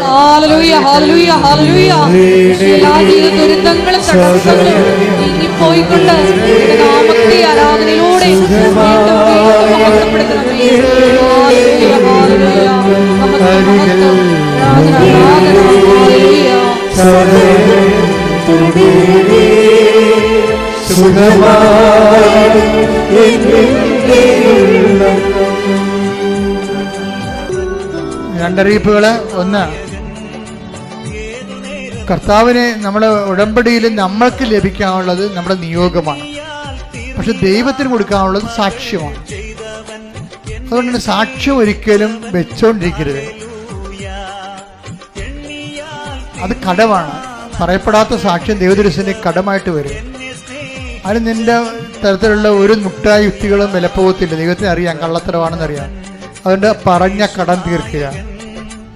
പക്ഷെ സാക്ഷ്യം പറയാൻ വരുമ്പോൾ ആ സാക്ഷ്യത്തിന് യഥാർത്ഥ കക്ഷിയുടെ വീട്ടിലാണ് അനുഭവിച്ച ആ സാക്ഷ്യത്തിൻ്റെ ആ പറയുന്ന വ്യക്തികൾ വീട്ടിലുണ്ടെങ്കിൽ അവരെ കൂട്ടിക്കൊണ്ടുവരണം. നിങ്ങൾ സാക്ഷ്യം വെടിപ്പായിട്ട് തന്നെ വീട്ടിൽ നിന്ന് എഴുതിയിട്ട് first point, second point, third point അങ്ങ് എഴുതിയിട്ട് ഇവിടെ കൊണ്ടുവന്ന് കാണിക്കണം. അപ്പം നല്ല സാക്ഷ്യങ്ങൾ ഇവിടെ പറയിപ്പിക്കും. നല്ല സാക്ഷ്യങ്ങൾ ആൾക്കാരുടെ വിശുദ്ധീകരണത്തിന് വേണ്ടി അപ്പ് ചെയ്യുകയും ചെയ്യും. രണ്ടാമത്തത് എപ്പോഴും ഞാൻ പറയാനുള്ളതാണ്, കൃപാസനം അച്ഛനോ കൃപാസനമോ ആരെയും പണം സമാഹരിക്കാൻ വേണ്ടി ഏൽപ്പിച്ചിട്ടില്ല. അപ്പം ഞങ്ങളുടെ പേരിൽ ഫേസ്ബുക്കിലെല്ലാം തന്നെ ഫേക്കാണ്. കൃപാസനത്തിൽ തന്നെ ആർക്കും നിങ്ങൾ ആ സെക്രട്ടറി എന്ന് പറഞ്ഞ വ്യക്തിക്ക് നിങ്ങൾ സംഭാവന ചെയ്യാൻ ഉദ്ദേശിക്കുന്നുണ്ടെങ്കിൽ കൊടുത്തിട്ട് അപ്പം തന്നെ രസീത് വാങ്ങിക്കണം. രസീത് പിന്നെ തരാമെന്ന് പറഞ്ഞാൽ തന്നെ ആ പൈസ പോക്കറ്റിൽ പോയി കള്ളത്തരമാണ്. അങ്ങേര് ഇതിൻ്റെ ആളല്ല, പൈസ ഉണ്ടാക്കാൻ വേണ്ടി ഇവിടെ വന്ന് ഇരിക്കുകയാണ്. നിങ്ങൾക്ക് മനസ്സിലാക്കിയാൽ മതി. കാര്യം കുറേ പേരൊക്കെ ഇങ്ങനെ ഓരോ കസേരൊക്കെ ഇരിക്കുന്നുണ്ട്, നമ്മൾ ഈ തിരക്കിൻ്റെ ഇടയിൽ അറിയത്തില്ല. അതുകൊണ്ട് ഭയങ്കര ശ്രദ്ധിക്കണ വിഷയം. അതുപോലെ തന്നെയാണ് അച്ഛൻ വെഞ്ചരിച്ച തിരിയാണെന്നും പറഞ്ഞ് ഈ റോഡെ ചുറ്റിക്കൊണ്ട് നടന്ന് കൊടുക്കണത്. അന്ന് അച്ഛൻ വെഞ്ചരിച്ചതല്ല, ഉടമ്പടി തിരി എന്ന് പറഞ്ഞാണ് കൊടുക്കണവര്. ഉടമ്പടി തിരി അല്ലത്. അത് എവിടുന്ന് വേണ്ടി ചന്തയിൽ നിന്ന് വാങ്ങിച്ചിട്ട് അവർ വിതരണം ചെയ്യണതാണ്. അത് വിറ്റ് പോകാൻ വേണ്ടിയാണ് അച്ഛനെ പിടിച്ചവരുടെ ഇടക്കിടുന്നത്. എനിക്കറിയാവില്ല, ഉടമ്പടി നേർച്ച വസ്തുക്കളെല്ലാം കൗണ്ടറിൽ നിന്ന് മാത്രമേ കിട്ടത്തുള്ളൂ. അത് 10-20 പ്രാവശ്യം പ്രത്യേക വിഷയം വെച്ച് പ്രാർത്ഥിച്ചിട്ടുള്ളതാണ്. അപ്പം അതിൻ്റെ പേരിൽ പുറത്തുനിന്ന് നിങ്ങൾ വാങ്ങിക്കുന്നതല്ല, വാങ്ങിക്കുക അതൊക്കെ നിങ്ങളുടെ കാശ് നിങ്ങൾ മേടിക്കും. അവർക്ക് അരി വെക്കും. പക്ഷെ അതിൻ്റെ അകത്ത് കൃപാസനത്തിൻ്റെ പിടിച്ചിടക്കുന്നത്. ഞങ്ങളത് ഇവിടെ വെഞ്ചരിച്ചതുമല്ല, അതുപോലെ കൃപാസനമായിട്ട് ഒരു ബന്ധവുമില്ല. അത് വീണ്ടും എല്ലാ ദിവസവും ഇനി പറഞ്ഞുകൊണ്ടിരിക്കും ഈ കാര്യങ്ങളെല്ലാം. കാര്യം ആൾക്കാർ ഒത്തിരി പേര് ചതിക്കപ്പെടുന്നുണ്ട്. പിന്നെ കൃപാസനത്തിൽ പ്രേക്ഷിത ജോലി ചെയ്യാൻ ആഗ്രഹിക്കുന്നവർ, യൂത്ത് ആയാലും ശരി, എന്നാലൊരു 40 വയസ്സിന് താഴെയുള്ളവരെയല്ല കൃപാസനത്തിലെ അച്ഛൻ്റെ കൂടെ നിന്നുകൊണ്ട് ശുശ്രൂഷ ചെയ്യണമെന്ന് ആഗ്രഹിക്കുന്നവർ, അവർക്ക് ഓഫീസുമായിട്ട് ബന്ധപ്പെടാവുന്നതാണ്. 8281297511 ഈ നമ്പറിൽ വാട്സപ്പ് നമ്പറാണിത്. ഇതിൽ പ്രേക്ഷിത ജോലി ചെയ്യാൻ ആഗ്രഹിക്കുന്നവർ ഈ നമ്പറിൽ വിളിച്ചാൽ മതി. ഈ നമ്പറിൽ വിളിച്ചാൽ അച്ഛനോടാണ് ചോദിക്കരുത് കേട്ടോ. ഇത് വാട്സപ്പ് നമ്പറാണിത്. അപ്പോൾ ഈ നമ്പർ നോക്കിയെടുത്തിട്ട് കൃപാസനത്തിൽ പ്രേക്ഷിത ജോലി ചെയ്യാൻ ആഗ്രഹിക്കുന്നവർ, 1 മാസം 1 വർഷമോ അതുപോലെ തന്നെ 5 വർഷമോ കൂടുതലോ ഈ ലൈഫ് ടൈമോ ഭർത്താവിൻ്റെ ജോലി ചെയ്യണമെന്ന് ആഗ്രഹിക്കുന്നവർക്ക് കോൺടാക്ട് ചെയ്യാവുന്ന. പിന്നെ ബഹുമാനപ്പെട്ട സിസ്റ്റേഴ്സ്, നമുക്കറിയാം നമുക്ക് നല്ല സിസ്റ്റേഴ്സ് 6 പേരുണ്ട്, അടിപൊളി. അവർ വർഷങ്ങളോളം കൃപാസനത്തിൽ താമസിച്ച പോലെയുള്ള ആധ്യാത്മിക അരൂപിയിലാണ് അവരിവിടെ ജീവിക്കുന്നത്. അപ്പോൾ അവരുടെ കുറച്ച് പേരുടെയൊക്കെ ടൈം ഇപ്പോൾ അവർക്ക് പോകാൻ സമയമായി. അപ്പം അതുകൊണ്ട് പുതിയ സിസ്റ്റേഴ്സിനെ ശുശ്രൂഷയ്ക്ക് ആവശ്യമുണ്ട്. അപ്പോൾ സിസ്റ്റർ ഇത് കേൾക്കുന്നവർ സിസ്റ്റർമാരാരെങ്കിലും ഉണ്ടെങ്കിൽ അവരുടെ മഠത്തിൽ പുരുഷാൻ്റെ അനുവാദത്തോടു കൂടി പ്രത്യേക കത്ത് മുഖേന കൃപാസനമായിട്ട് ബന്ധപ്പെടാൻ. ഇവിടെ ഒരു മഠം നമ്മൾ സ്ഥാപിച്ചിട്ടുണ്ട്. അവിടെയാണ് സിസ്റ്റർമാർ താമസിക്കുന്നത്. അവിടെ പ്രാർത്ഥനയ്ക്ക് ചാപ്പൽ അവിടെ ഉണ്ട്. എല്ലാം അവരെന്താണ് മഠത്തിൽ അവർ ജീവിച്ചുകൊണ്ടിരുന്നത് അത് തന്നെയാണ് ഇവിടെയും ജീവിക്കുന്നത്. അതനുസരിച്ചിട്ട് സിസ്റ്റർമാർക്കും സ്വാഗതം. ദൈവം നിങ്ങൾ അനുഗ്രഹിക്കട്ടെ. പ്രൈസ്. ഒരിക്കൽ കൂടി മരിയൻ ഉടമ്പടിയിൽ സമർപ്പിച്ചിരിക്കുന്ന എല്ലാ വിഷയങ്ങളും ദൈവമാതാവിൻ്റെ മധ്യസ്ഥതയിൽ ദിവ്യകാരുണ്യ സന്നിധിയിൽ സമർപ്പിച്ച് നമുക്കൊരു നിമിഷം മൗനമായിട്ട് പ്രാർത്ഥിക്കാം.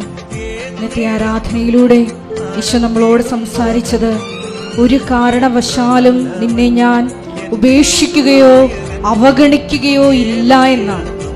ഈശോയെ, ഞങ്ങളുടെ അവസ്ഥ എന്തു തന്നെ ആയാലും മരിയൻ ഉടമ്പടി വഴിയായി സമയച്ചുരുക്കത്തിലൂടെ ഞങ്ങൾക്ക് സാക്ഷ്യം പറയാൻ പറ്റുമെന്ന് അനിത എന്ന മകളുടെ സാക്ഷ്യത്തിലൂടെ നീ സംസാരിക്കുകയായിരുന്നു.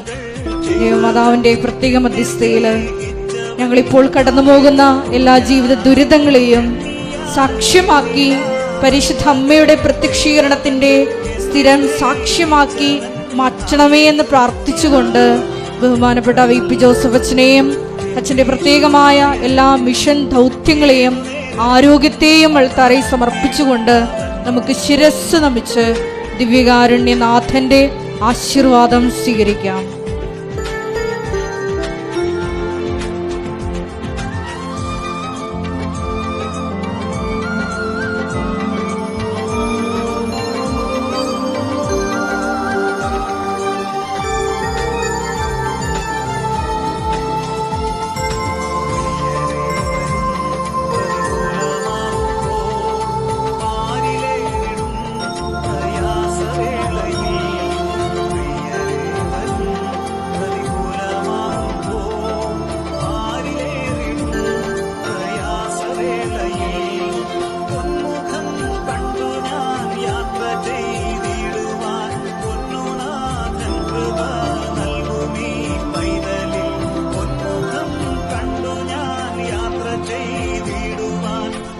പരിശുദ്ധ പരമേ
എത്ര നല്ലവൻ എന്നേശുനായകൻ, ഏതു നേരത്തും നടത്തിയിടുന്നവൻ.